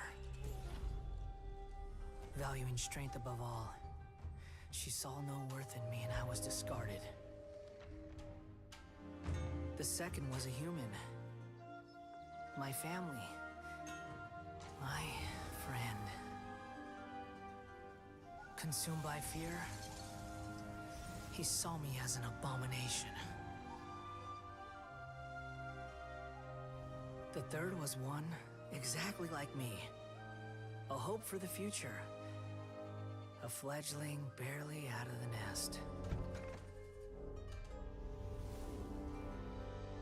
Powerless before his mortality, he broke his promise to me. Humans, they can't be trusted. And the gods fill me with pure loathing. So I said good riddance. I denounced the world and laugh in its face. My chest will never again be defiled by worldly filth. I will scrub away every last trace of human emotion. Then it will be empty, a blank slate, and ready to receive a supreme gnosis, brimming with pure divinity.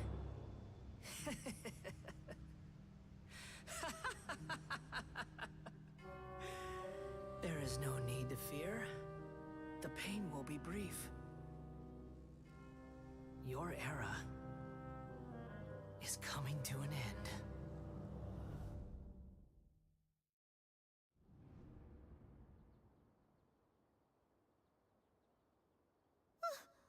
What was that? Did we actually just see the Balladier's memories? Everything matches what we know about him. But how is he connected to the divine consciousness that Hypatia was talking about? You saw it, right? You felt it, right? Such a majestic god! Such a noble will! Such sublime emotion! Alas, shame. If only that which beats within my chest wasn't a filthy mortal heart. Oh, great and merciful God!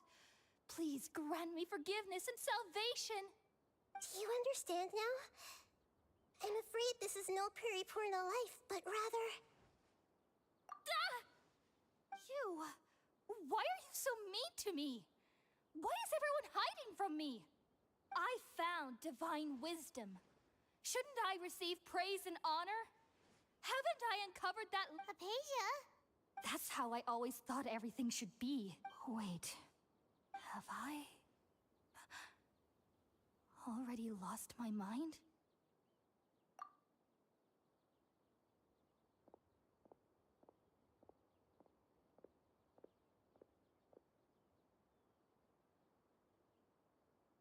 Wait, something isn't right.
the traveler's back?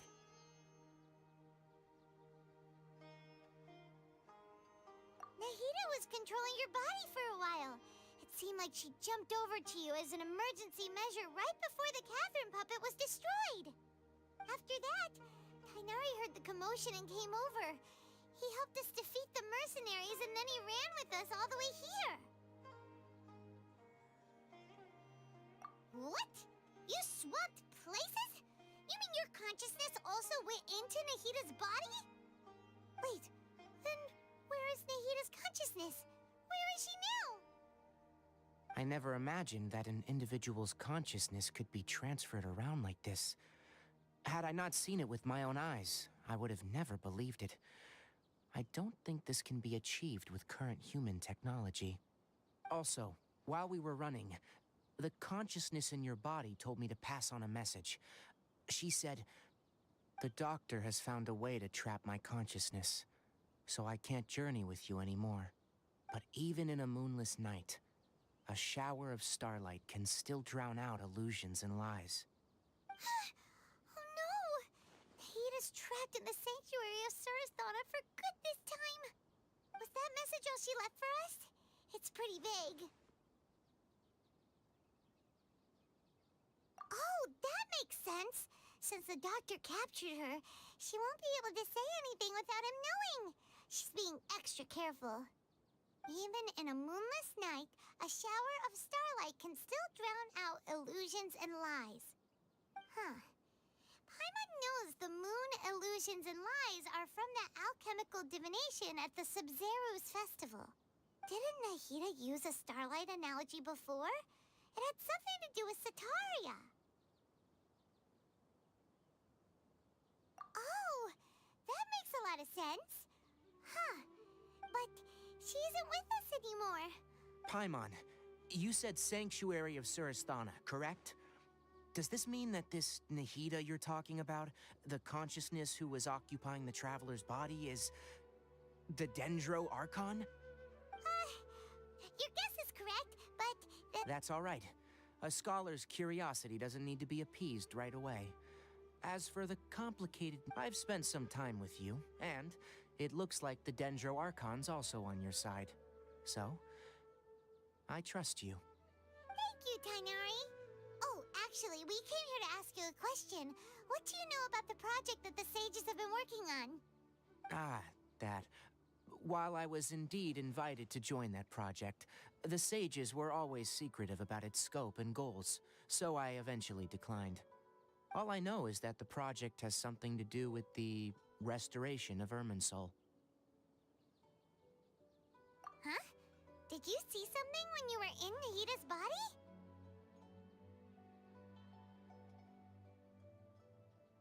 What? Do you have any evidence?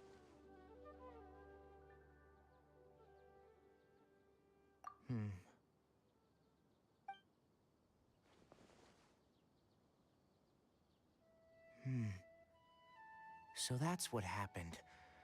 That explains why Hypatia's symptoms were different from those of the other scholars who went mad. It's because she made contact with the consciousness of a new god who is still in the process of being born. Tainari, did you leave the Avidia Forest because of Hypatia? I did. I noticed Hypatia's mental anomalies, but since her symptoms were rather atypical, if I didn't take action, Hypatia would have already been taken by the Matra to the desert, doomed to a life of exile at Aru village. Now that you mention it, I knew the Academia has never thought particularly highly of Lesser Lord Kusanali, but I still didn't expect them to do something as arrogant as creating a new god. Looks like I made the right decision by not accepting their invitation. The Doctor and the Balladeer. We have 2 Fatui Harbingers in Sumeru. Sounds like we're in for a bad time. From your description, I don't think they've completed their project. There may still be room for us to intervene. But then, what is the connection between creating a new god and restoring Irminsul? Yeah, it Feels like we're still nowhere close to figuring out the sage's goals. Right. We've pretty much gone over everything we need to know. I'll stay here for now. I still want to try a few more things to help Hypatia. If you're planning to go into the desert, start by heading for Caravan Ribat. That'll be your fastest route. Come find me here if there's anything else I can do. Thanks, Tainari. Hopefully Hypatia...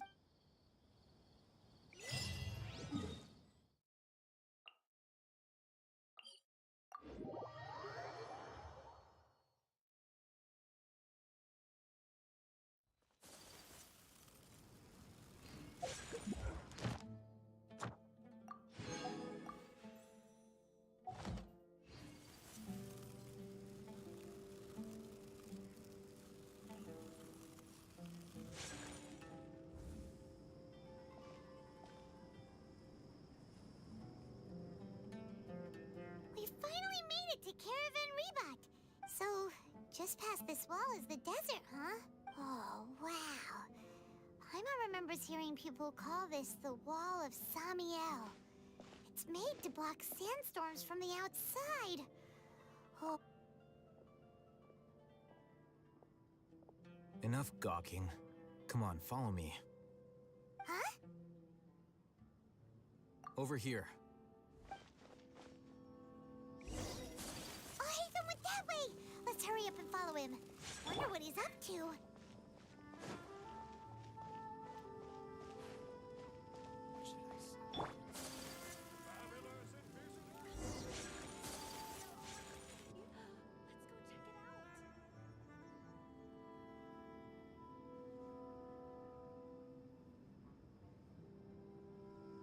What the?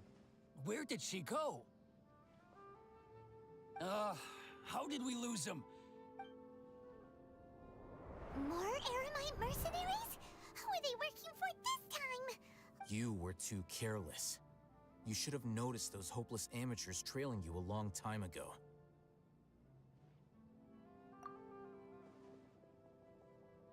There's no need to thank me. I've never cared to keep track of personal favors. All I did was correct a mistake I happened to come across. It's a habit I developed at the Academia. You really gave Paimon a scare, Haytham. We never thought we'd run into you here. Last time we met at Port Ormos, didn't you say you were going back to the Academia? Wait, don't tell Paimon that you're here to take us back on their orders. Oh, so you've already landed yourselves on the Academia's hit list. I can't say that I didn't expect it. However, had I wished to turn you over to the Academia, don't you think you'd already be the Eremites' honored guests by now? Oh, right. You do have a point. I have no interest in running errands for that project. As a scholar, I've always belonged to the camp that promotes researcher autonomy. And these days, you're more fascinating than anything the sages can offer. Not quite. To tell you the truth, I'm still investigating the Divine Knowledge Capsule. Unfortunately, I've run into some difficulties. Everyone says the capsule originated in the desert and was eventually moved to Port Ormos. Which brings me back to you, and why you're so interesting. The leader of Ain al-Ahmar used the Divine Knowledge Capsule right in front of you, and upon seeing him, your expression became perplexed, and you were lost in thought for quite some time.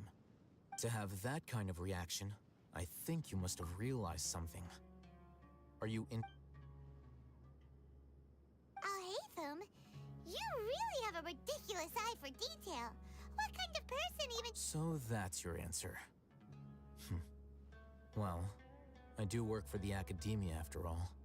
So considering that, but that does prove you do have some undisclosed information about the Divine Knowledge Capsule. No matter. Rather than simply learning the answers from you, I'd still prefer to... That's right! We have the same plan as you! But we don't... Then I'd suggest starting with Aru Village. It's the largest settlement in the desert, so it'll probably... It's always better to travel with someone you know.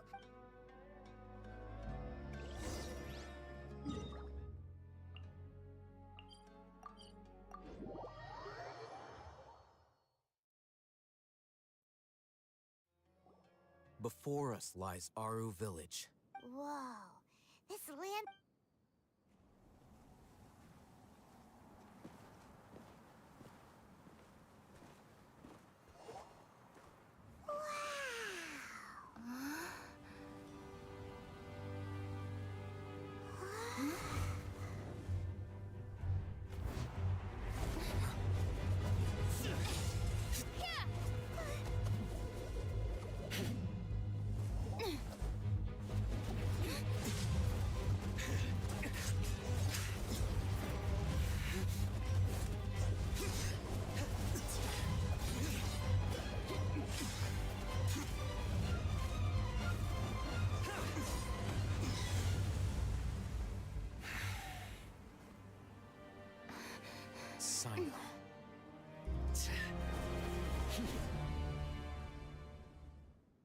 Unless my memory fails me, we have barely spoken 2 words to each other before now at the Academia.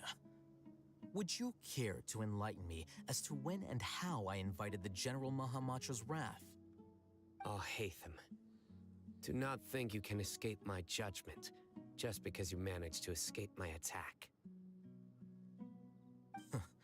Judgment? So that's how you'd characterize your actions here, is it? Or would elimination perhaps be a more accurate description? Had I used my full strength, not even this traveler would have been able to stop me. Though styled like an assassination, I sought only to ensure that my target would be unable to flee or resist. Standard practice for the Matra, as well you know. Seemed to me more like your own personal touch. Who is that, Alhaitham? Did you call him General Mahamatra? Yes. General Mahamatra Sino, head of all the Matra at the Academia. He's a formidable hunter, and the ultimate nightmare for any who have committed academic crimes. You seem to have placed a lot of trust in Alhaitham, to the point of blocking an attack for him. If I were you, I'd never choose to side with him. I wouldn't believe a single word that comes out of his mouth. I have been pursuing this scribe for a long time. I urge you, stand back and do not seek to defend him any longer. Otherwise, there will be consequences. Has Alhaitham done something wrong? Paimon doesn't think he's as bad as you've made him out to be. I won't waste my breath explaining things. Alhaitham, I saw it during our fight. Take it out. The divine knowledge capsule you're hiding on your person. Unless you want me to retrieve it for myself. Very perceptive of you. Nothing escapes a Matra's senses. Wait, the divine knowledge capsule? Didn't it fall into the Matra's hands in Port Ormos? No wonder you speak with such confidence, Sino. But I must admit, I'm very curious. What does this capsule mean to you? And why, as General Mahamatra of the Academia, are you all alone in the desert? As far as I'm aware, the other Matra have been speculating about your disappearance.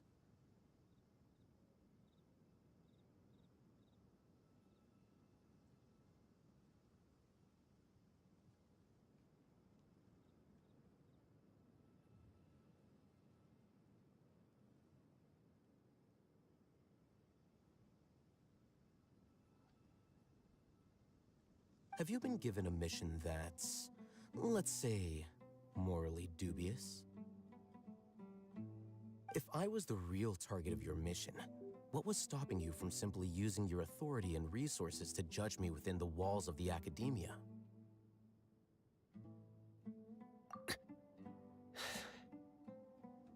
I should have known you'd be difficult to deal with. You two? Ugh! What you would do, Traveler? Paimon feels like we can't trust either of them! Ahem. Well, look at you two, acting all tough and self-righteous over there. Wait, Dia? Great! Finally, someone that we can trust! You gotta help us out here, otherwise these two are gonna start fighting again! Yeah, sure looks that way. 2 giants from the Academia duking it out once and for all. Not something you get to see every day, Listen, I know you academic types love to fill up your big brains with self-righteous morality and lord your empty rules and virtue, but how dare you bring your petty disputes into the safe haven of Aru Village? It seems like someone's gonna have to beat some sense into your thick skulls until you finally learn to respect these grounds.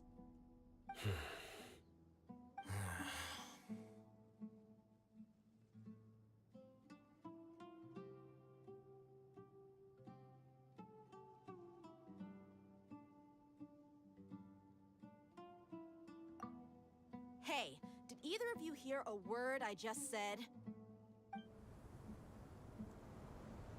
Whoa, what's going on? The wind's so strong! Is this a sandstorm? Paimon's gonna get blown away! Another sandstorm? What's up with these recently? Hey! All of you, over here, quickly! We have to take cover! Someone's calling for us! Oh, this wind is too strong! Let's get over there! That sounded like Candace. Come on, you two. Jeez, are all of you academia folk— All right, stop yelling.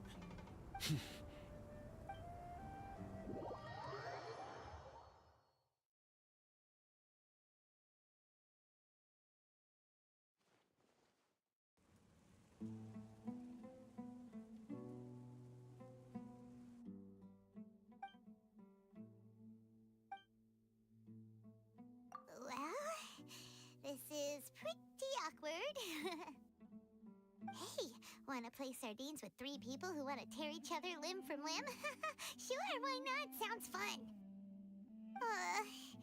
The air is so thick and heavy. Paimon can hardly keep floating anymore. My sincere apologies, everyone. This is the home of our village chief. I will have to ask you to make do with this small room until the sandstorm dies down. Please, let me introduce myself. I am Candace, protector of Aru Village.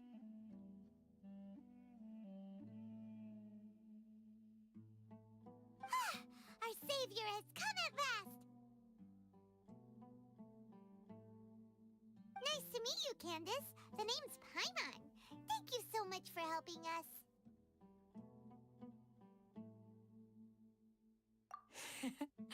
There's no need to thank me.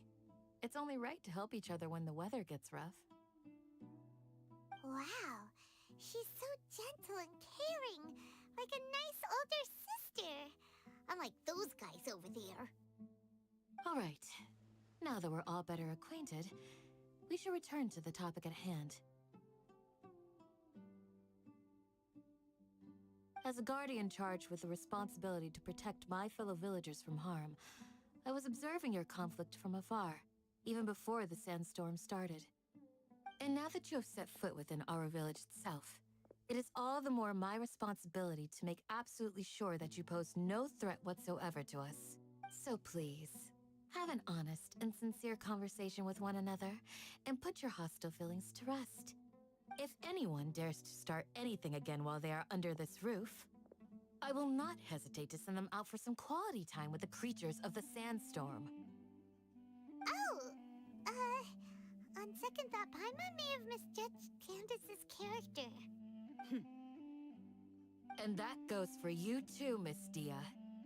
Do I make myself clear? All right, we got it, Candace. That's what I like to hear.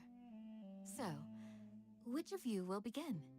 I was supposed to be a mediator, but I might have gotten a little too involved just now. Anyway, one of those two should probably start talking. Wait, that was you trying to be a mediator? I have nothing to hide, so there's no shame in explaining myself. While Al-Haytham wasn't wrong about the other Matra not knowing my whereabouts, it's not because I've been assigned a morally dubious mission.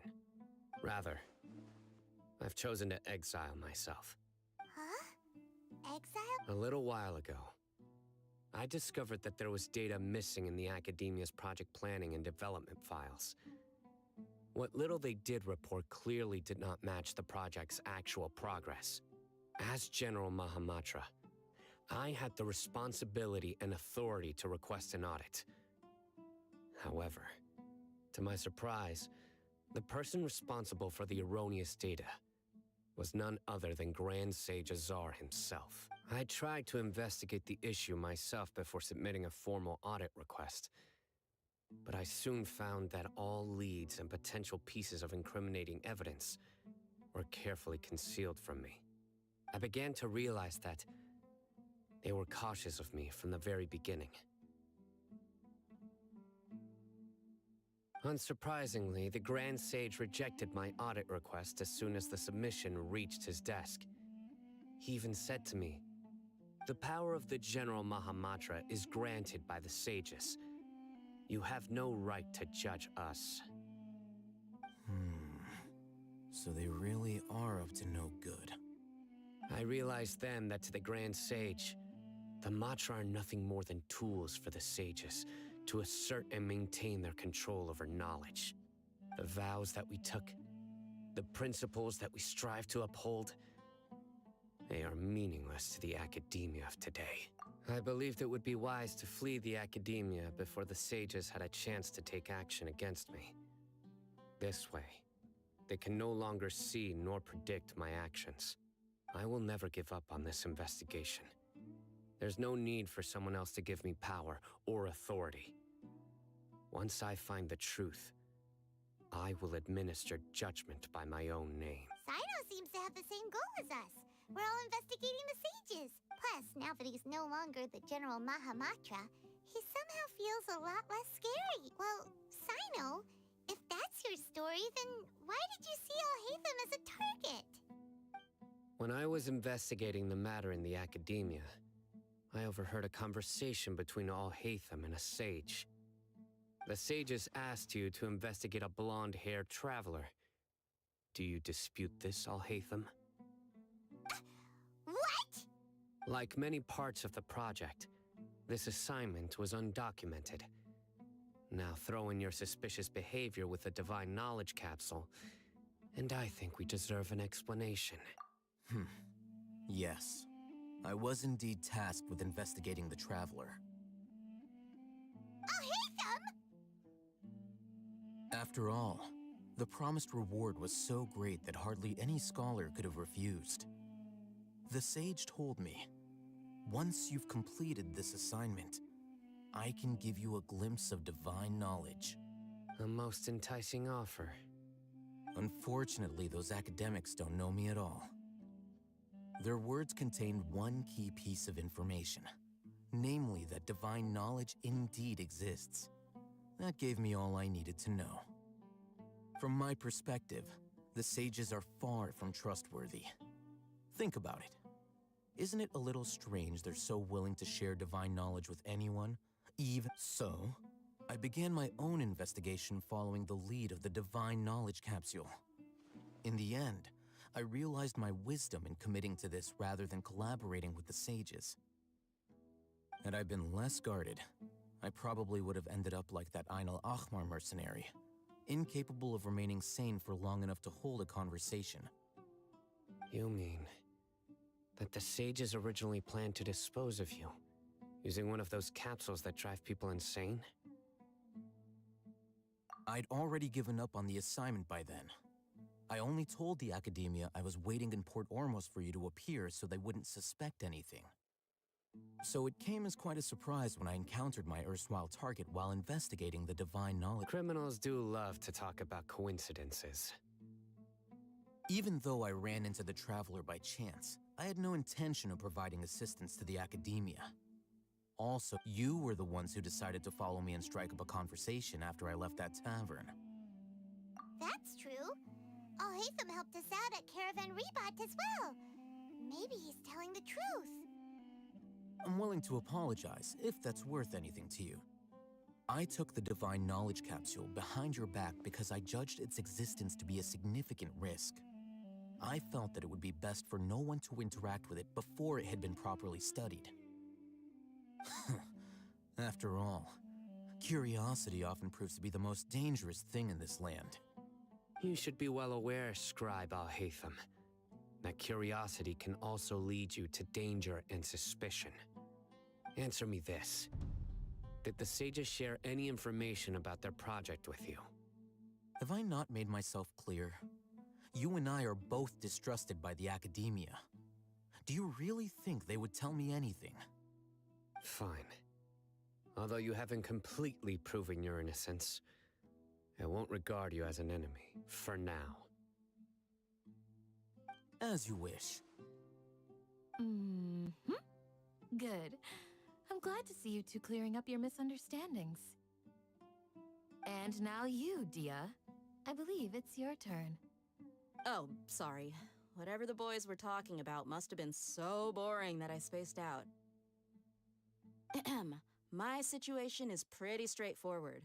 My employer, Dunyarzad of the Homi, I had nothing going on, so I decided to return to our village for a visit. I was but then I saw these two random guys in the middle of a pointless argument. You ticked me off, and things went downhill from there.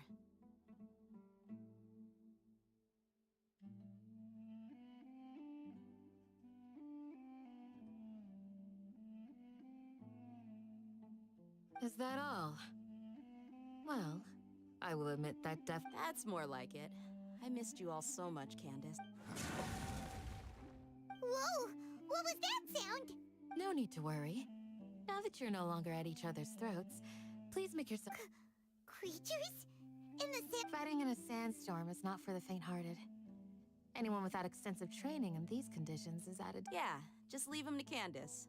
Don't worry, she's as tough as they come.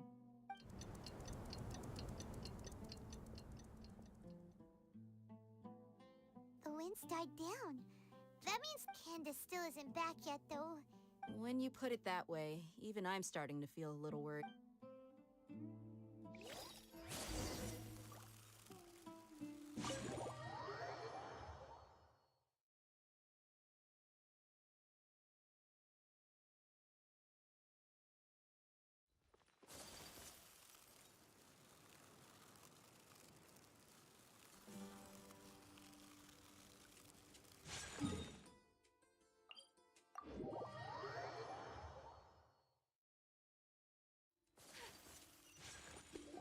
Oh, Candace, you're still fighting?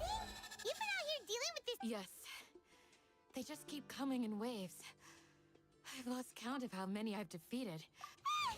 Here comes another wave! Leave this round to us. I got interrupted. It's been quite a while. I'll be sure to put on a good show. Let's go!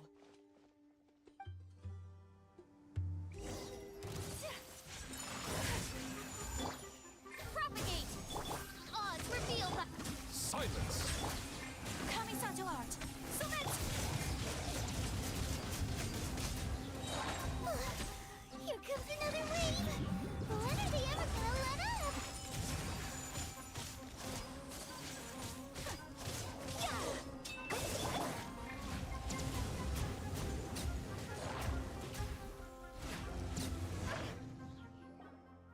The creature stopped appearing.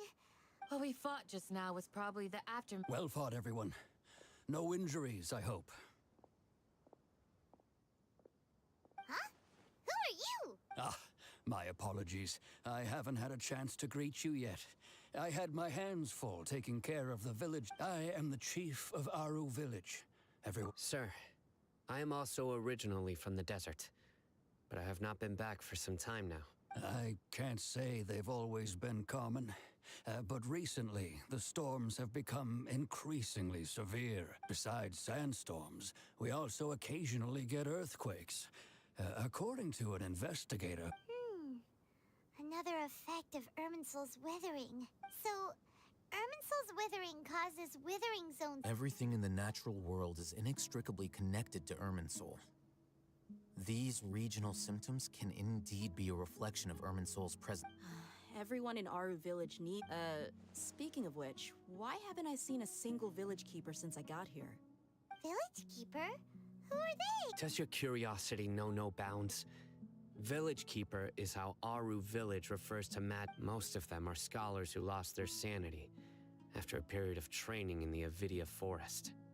The academia believes that their crazed mutterings may have a negative effect on the psyches of other scholars. So, they're forcibly exiled to the desert. Though if you ask me... Alas, that's exactly what we've been trying to investigate. One by one, the village keepers have been mysteriously disappearing without a trace. But no one in the village has ever seen them leave. I've had encounters with those people in the past. The Matra are the ones responsible for their exile. Now that you're no longer with them, are you trying to alleviate your guilt and atone for your past sins? I'm fascinated by how you think. Mock me if you will, but if you are guilty, I will eliminate you, regardless of my position or identity. Oh, you're the former General Mahamatra. You must be an expert in these kinds of investigations. Thank you for your... Is it because you're reminded of Hypatia? Oh, these poor scholars. First they lose their sanity, now this! But, is it really a good idea to tag along with Sino? You seem like you really don't... I'll be grateful for the assistance.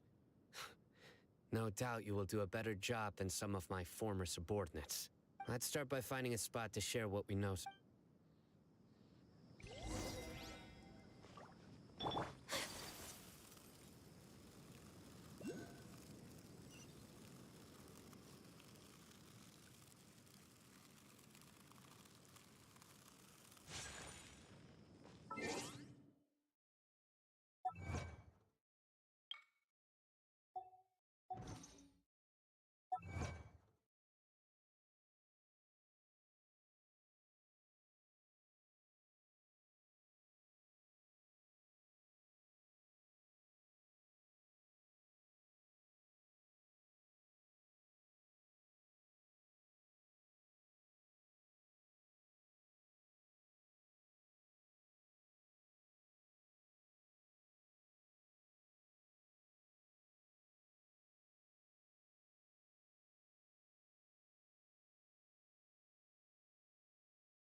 Although I've sent myself into exile, I'm still doing essentially the same things as before. Do you still have any questions for me before we start our investigation? One of my former subordinates told me that this title has its origins in a strange incident. The Academia has long exiled mad scholars to Aru Village. A mysterious phenomenon. When mad scholars first arrive, they are as incoherent and deranged as before. Initially, the people of Aru Village greatly resented having to Aru Village was struck by the strongest earthquake in living memory. Seeing buildings on the verge of collapse all around him, the then chief of the village was preparing to take everyone to safety. Suddenly, he noticed a mad scholar crouching in a corner, caressing the ground with his hands. A soft, green light, despite the powerful tremors that ripped through the ground that night.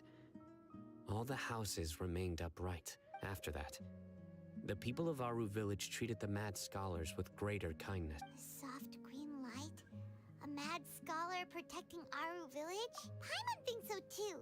Actually, Sino, do you know if any of the mad scholars continued to wear their Akasha terminals at Aru Village? In theory, they would continue wearing them so the Academia could still monitor their activities. Oh, no wonder! Everything makes sense then! Add in the fact that they calmed down, it was probably Nahida who calmed them. If you are able to draw a conclusion from this one story alone, then it appears you possess much more So, what do you make of the story? Really? Lesser Lord Kusanali. What? You don't believe us? Lesser Lord Kusanali was definitely using the Akasha to give her power to the mad scholar! No, it's not so much that I don't believe you. I'm just struck. Lesser Lord Kusanali, the current Dendro Archon. The Academia has always placed far greater importance on the late Greater Lord Rukkhadevata. In addition, I've never heard any stories about... No way! Nahida definitely exists! She's a... How should Paimon put it? She's a good Archon who's kind... I've spent many years interrogating criminals, so I can easily tell when someone is lying. Good! Then you should know that we're telling the truth! That look in your eyes... How can this be? To think, our Archon has been amongst us this entire time. Alright, now it's our turn to put our skills to good use for this investigation.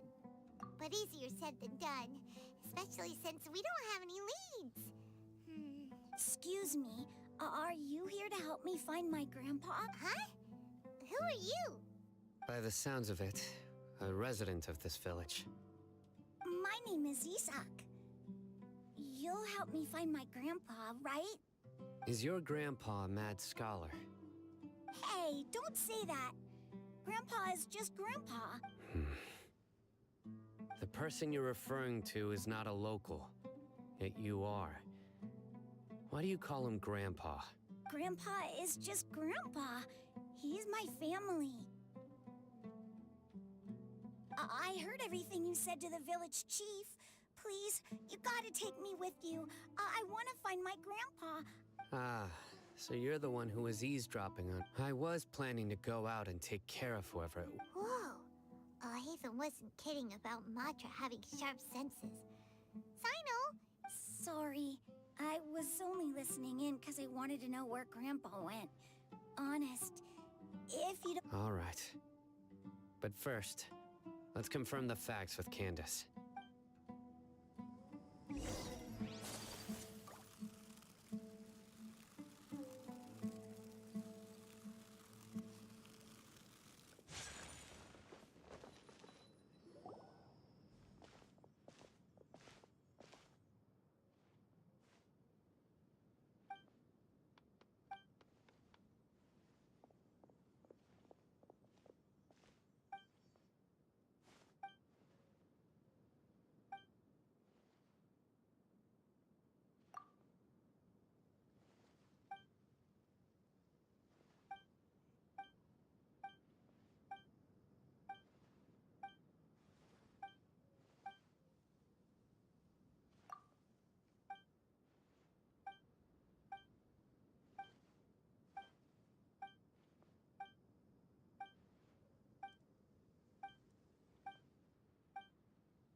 super vigilant. Ah, you're back already. We just wanted to confirm something with you. Do you know a boy by the name of Isak? I had a feeling he'd go looking for you. Huh? You knew this would happen? Yes. Although he tried his best to stay hidden, I still noticed him eavesdropping outside the window. He really wants to get his grandfather back. Isak's parents were both Aramite mercenaries who rarely returned to the village after finding employment in the city. He was unfortunately, it was only a few years before his grandpa passed away. Isak was still very young at the time, so various families in the... Later, an elderly mad scholar arrived at the village. However, the scholar was unkempt in appearance and incoherent in speech. Although Isak referred to the man as his grandpa, one summer night, the oft mumbling and bumbling grandpa suddenly calmed down and seemed to become more lucid. He even noticed Isak hiding in the distance. So Grandpa walked up to Isak and patted him on the head. He even took Isak to the entrance of the next morning. Isak woke up and wanted to go find his grandpa again. It's said that those who saw the scholar claimed he no longer appeared to be crazy, but appeared to... Isak was thrilled that his grandpa was able to find peace and would follow him all the time, asking him things like... All this somehow just makes Paimon feel really... Perhaps. Nearly everyone who lives in the desert has some form of hardship or regret.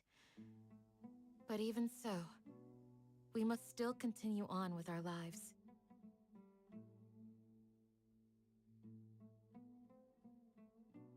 It's also my reason for fighting.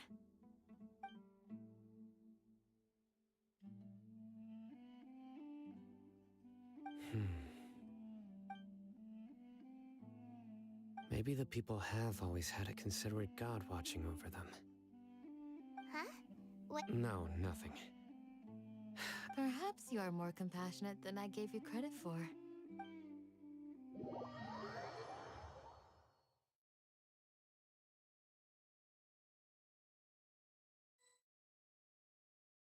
Hey, Isak! Oh, it's you guys!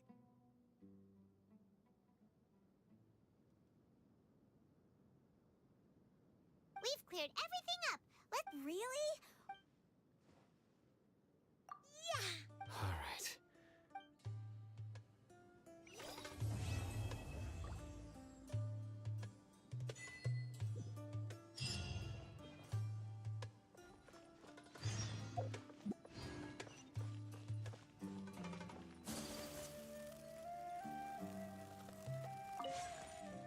Excuse me, did You mean the village keepers?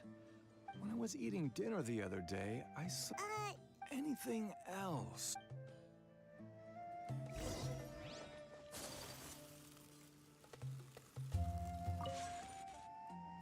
The scholars that have gone missing. Those eyes. Those... Don't change this. Right. You were asking about the I mean, the Mads, but honestly, I feel quite sympathetic towards them. Even though they act a little strange, they've... Do you also think Grandpa? Oh, hello there. It's little East. He was actually the one who protected my house. I saw it with my own eyes. It still feels pretty surreal now that I think back on it. Did someone teach them how to do that?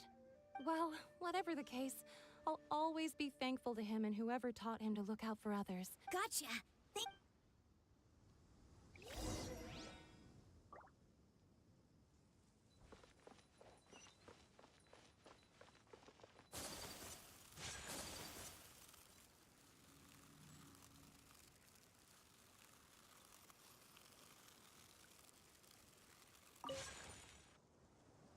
Sir, have you seen my grandpa recently?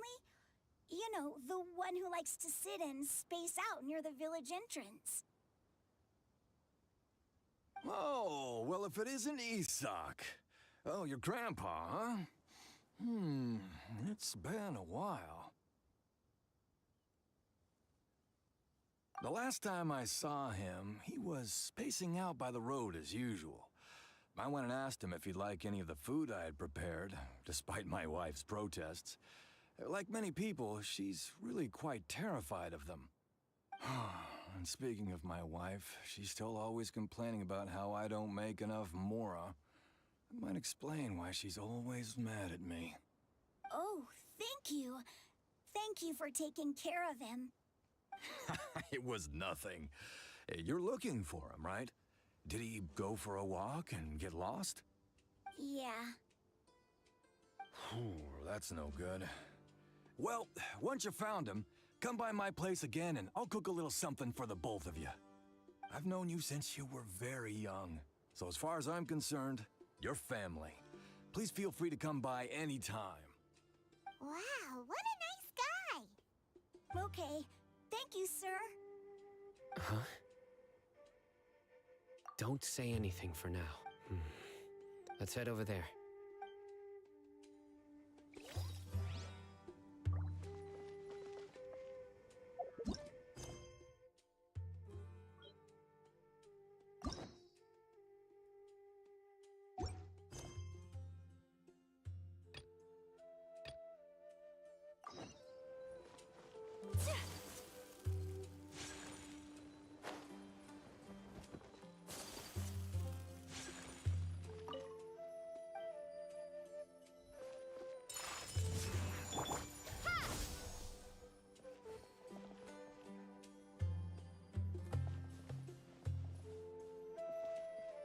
Propagate!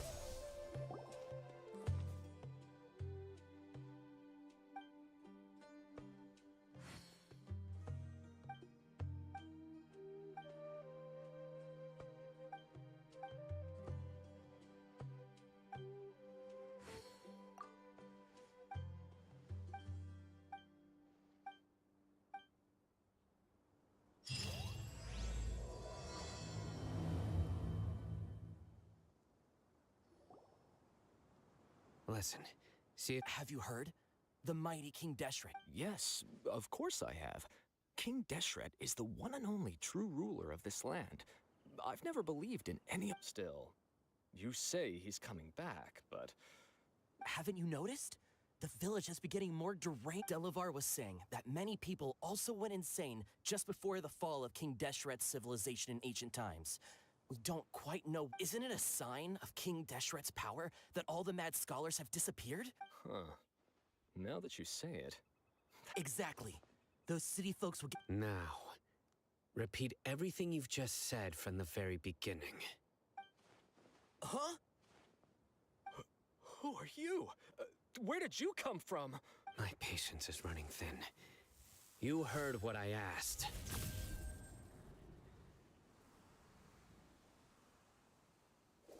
Yeah, bro, this guy's something else. Just look at his eyes. One wrong move, and he's gonna flay us alive. Let's not get on his bad side, okay? I am no match for this guy. Oh, okay, good sir. What is it you would like to know? Tell me about King... Well, I only know a few things from hearsay. I went for a drink the other day and heard others talking about a rumor that the madmen will disappear and that King Deshret will return to this land.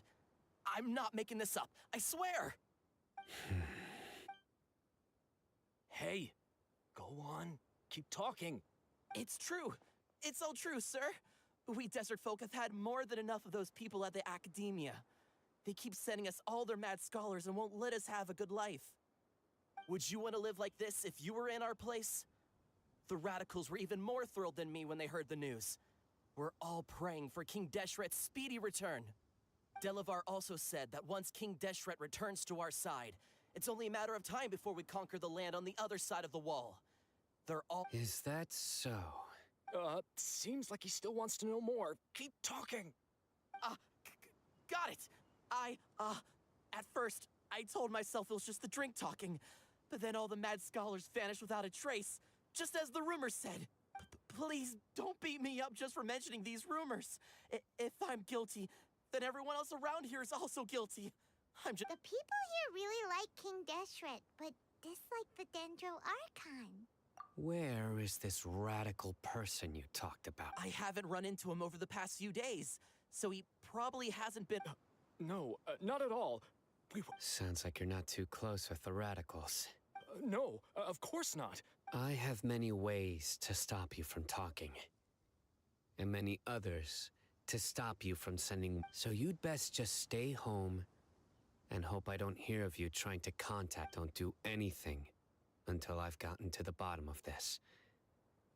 Try something foolish, and even Candace won't be able to protect you. Yes, got it. We'll do. That scared Paimon half to death. Sino is pretty terrifying. He didn't try to reassure us at all. It's like he's used to hearing that. Oh, Paimon bets lots of people have told him that before. I heard that. Sorry. It's part of being a Matra. The rumor we heard just now seems like a strong lead. But we need to check a few more places. Very well. I'm here. Where's your grandpa's house? Well, I can take you there. Just follow me.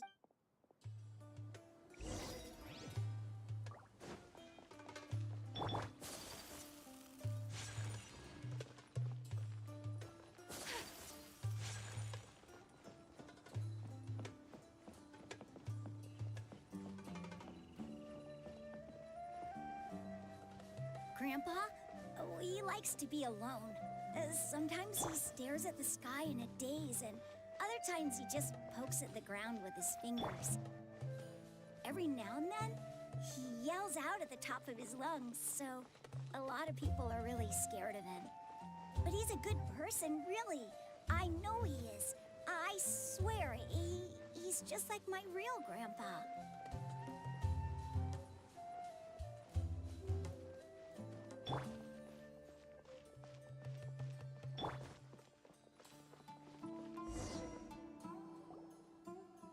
This is where Grandpa usually There sure isn't much here.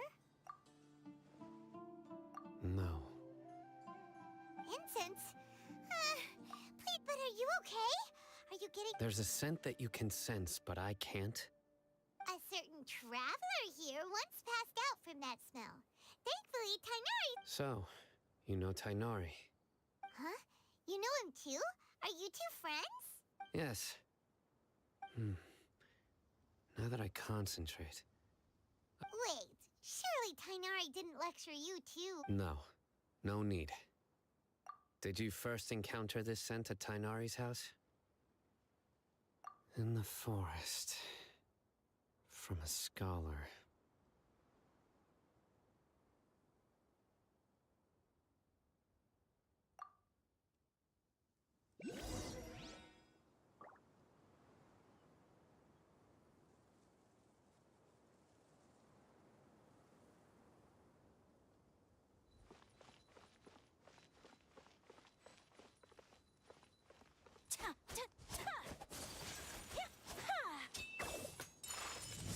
Bow your head.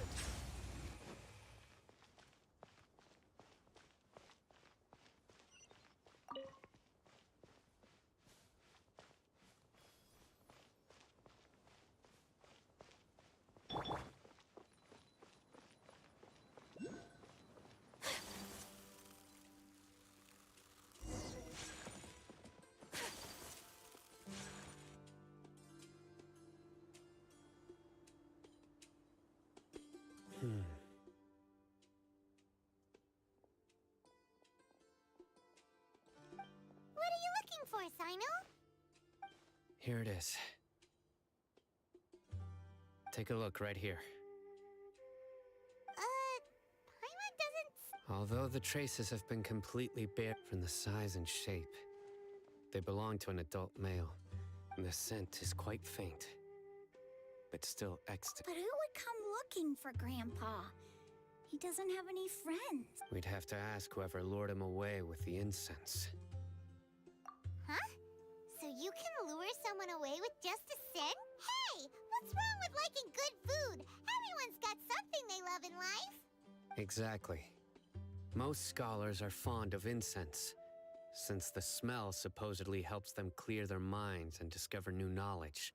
Even deep within the clutches of madness, They still yearn for their knowledge-seeking days. No, Grandpa. So, someone's taking advantage of their weakness? Huh. Still, why would anyone want to abduct all the scholars? Are the rumors really true? Could the disappearance of all the mad scholars have something? It's highly likely. Please, you have to save my grandpa. Grandpa's never done anything wrong. Please help him. Sounds like we'd better help get him back. Don't you worry, Isak. We won't let whoever took him get away with it. Let's head to Aru Village and inform Candace and the others about what...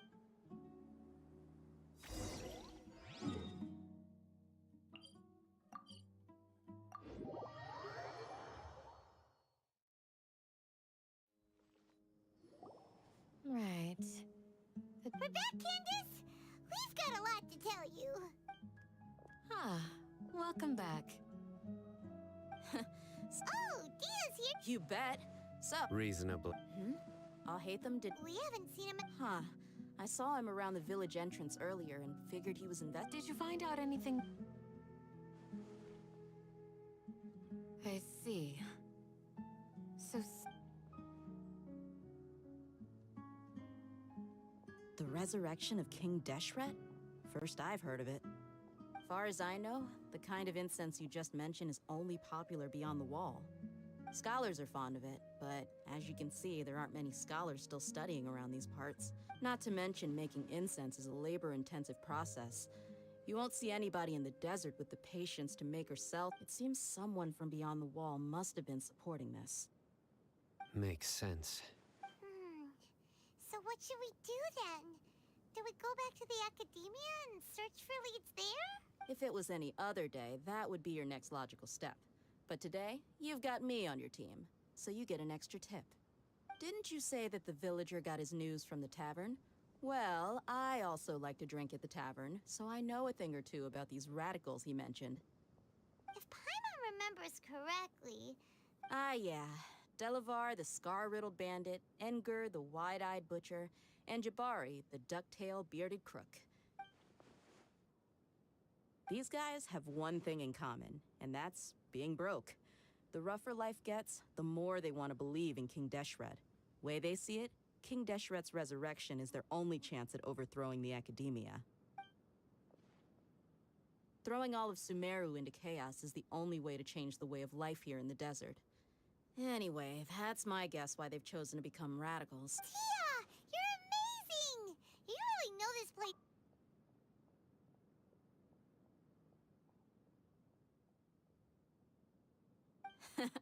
No merc can afford to slack off on gathering intelligence.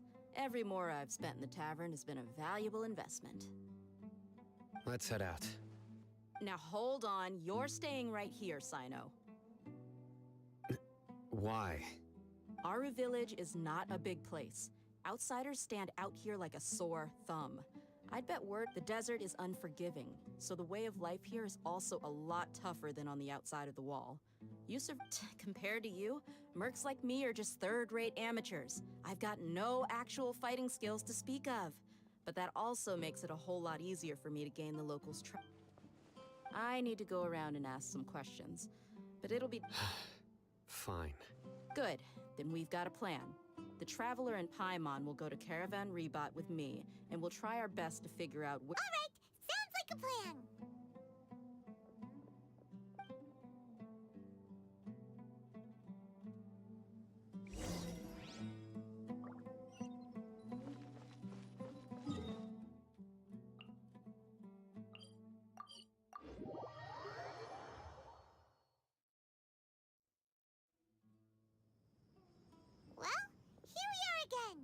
Sounds like you're starting to get familiar with the area. Paimon's amazed every time we see the wall of sun. I know what you mean. I had the same question every time I walked this way when I was a kid. Also, why is this high wall here? And can a wall really block sandstorms? It was only after I grew up that I realized. The Sumeru is run by wise and mighty sages. To them, us desert dwellers are nothing but tools that can be... We're cheap labor. Like livestock, but easier to control. Nothing more. Even if a child from the desert got the chance to obtain an Akasha terminal, almost all their requests for knowledge would be denied. Geniuses like Sataria are 1 in a million. The other children never get a single chance to try and rewrite their fate. That's terrible. I would tear down this wall with my own hands if I could. Hey, Dia. No, not at all. This place... Besides, we're here to procure... Yep, we gotta catch those... Shh! Caravan Rebot is crawling with people, so be careful what you say. We don't want anyone to find out what... Our mission started the moment we arrived here. Let's go check out the tavern. Maybe we'll find someone...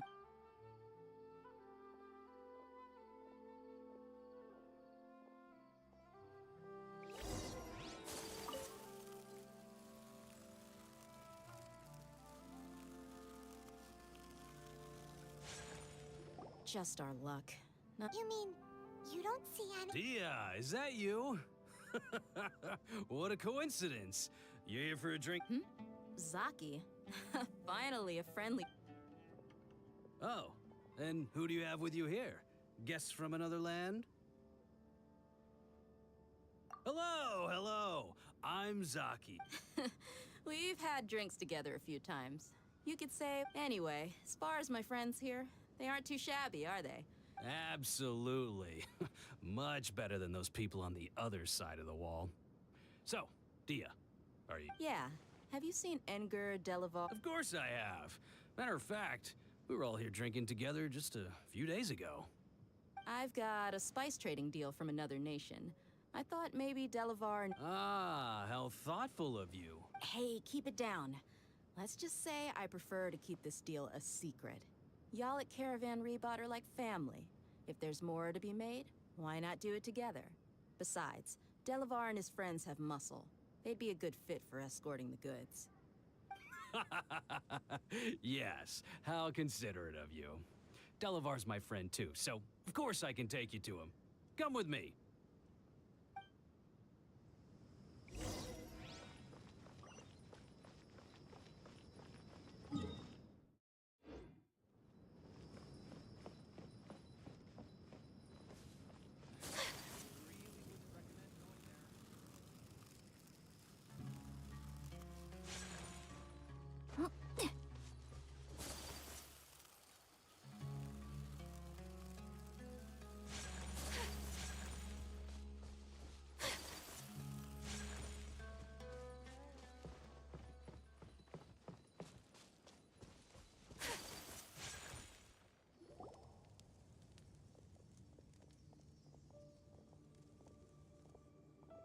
Are we there yet? Yep, this is the place. This place is practically deserted. What are they doing in a place like this?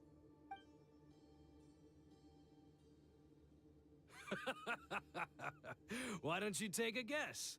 Go on, a wild stab in the dark. Oh no! It's an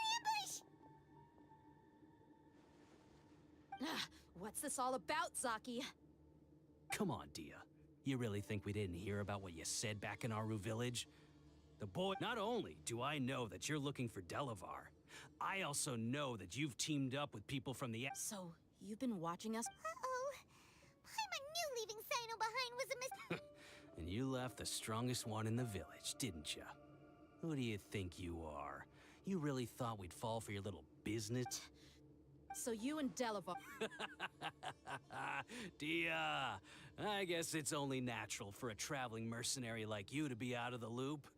Those of us who hang around the tavern have... But you got one thing right. We're all looking forward to an uprising in Sumeru. If that's the case, then I'm sure Delavar wouldn't miss a second of it.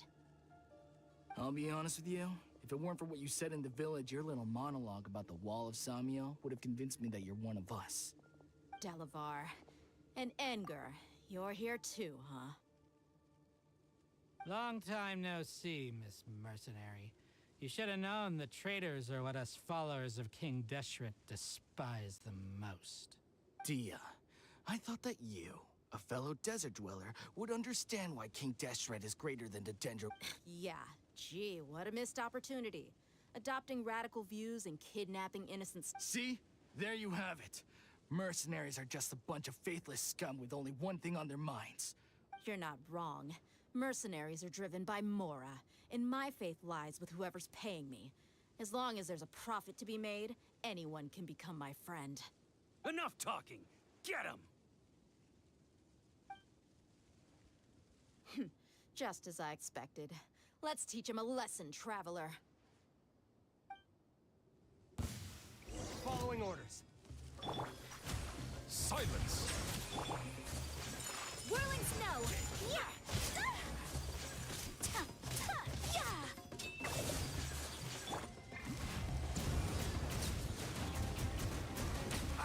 Settle down!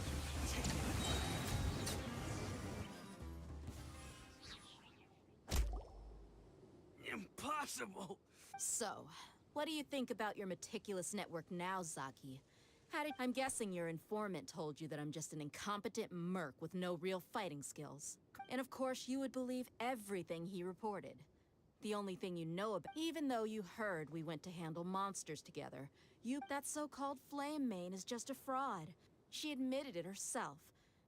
That's what you thought, right? You lied in the village. And you were stupid enough to fall for it. I figured as much the first time we drank together. You all thought you... Okay, Whoa! So you've been planning this since we were in Aru... No task can be done without preparation. I just happened to notice a couple... Oh, but instead of catching them right away... Those two who were snooping around were just a couple small fries. If we want to get the real catch, we have to be patient and give it some time. Oh, you mean the funny name she mentioned back in Uncle Ampu's house?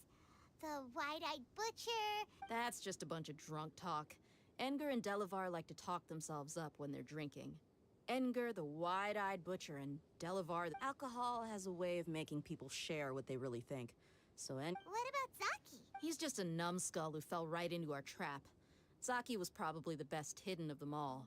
My initial plan was to find Delavar first, and then try to track... That's what you wanted to ask when we were at Uncle Anpu's house, right? Jabari is one of the villagers you talked to. You know, the one who wanted to treat Isak and his... Wait, so he's a radical too? No, he isn't. I just needed to tack on a random villager name to make the eavesdropper... Wow! What a genius idea! Ah, you're too kind. It was straight from the usual playbook, if I'm honest. So, that thing you... About how mercenaries only care about Mora. And that anyone's a friend as long as... Does that bother you? What makes you so sure? Dia, do you dislike the Dendro Archon like the other desert folk? You two are pretty sharp. No, I don't have anything against the Dendro Archon. I've heard a lot of nice things about the Lesser Lord from Dunyarzad. I can understand her devotion. Dunyarzad's just an ordinary person. There's no way a god would be so involved in the lives of everyday people, unless they were truly compassionate. I've begun to realize that the sages are behind everything that's happened recently. The radicals' blind belief in King Deshret, making the Dendro Archon out to be an enemy. It's all the academia's. But I see through it all. And unlike them, I can never be hostile towards... Dia... Anyway, looks like we're done with business here. Traveler...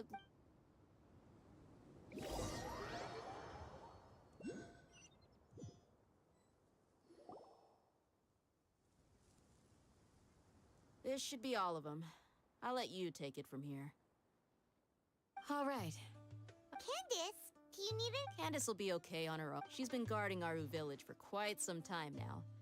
While I'm questioning them, why don't you pass some time by I'll meet you back here tomorrow morning, traveler. As for these idiots, let's just hope they live to see another day.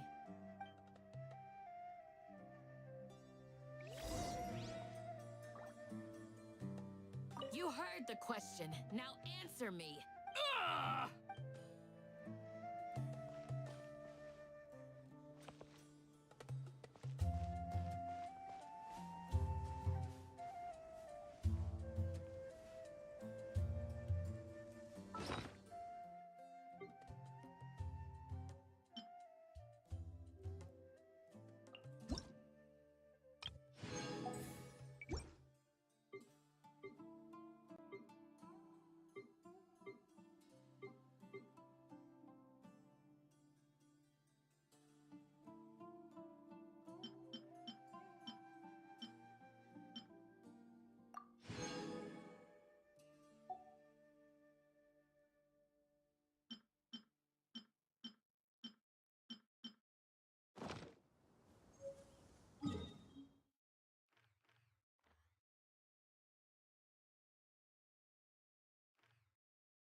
be as leisurely as this a little more often.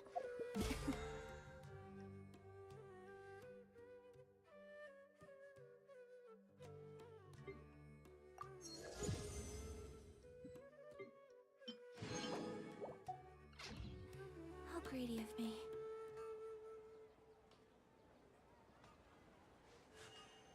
A blade embraces its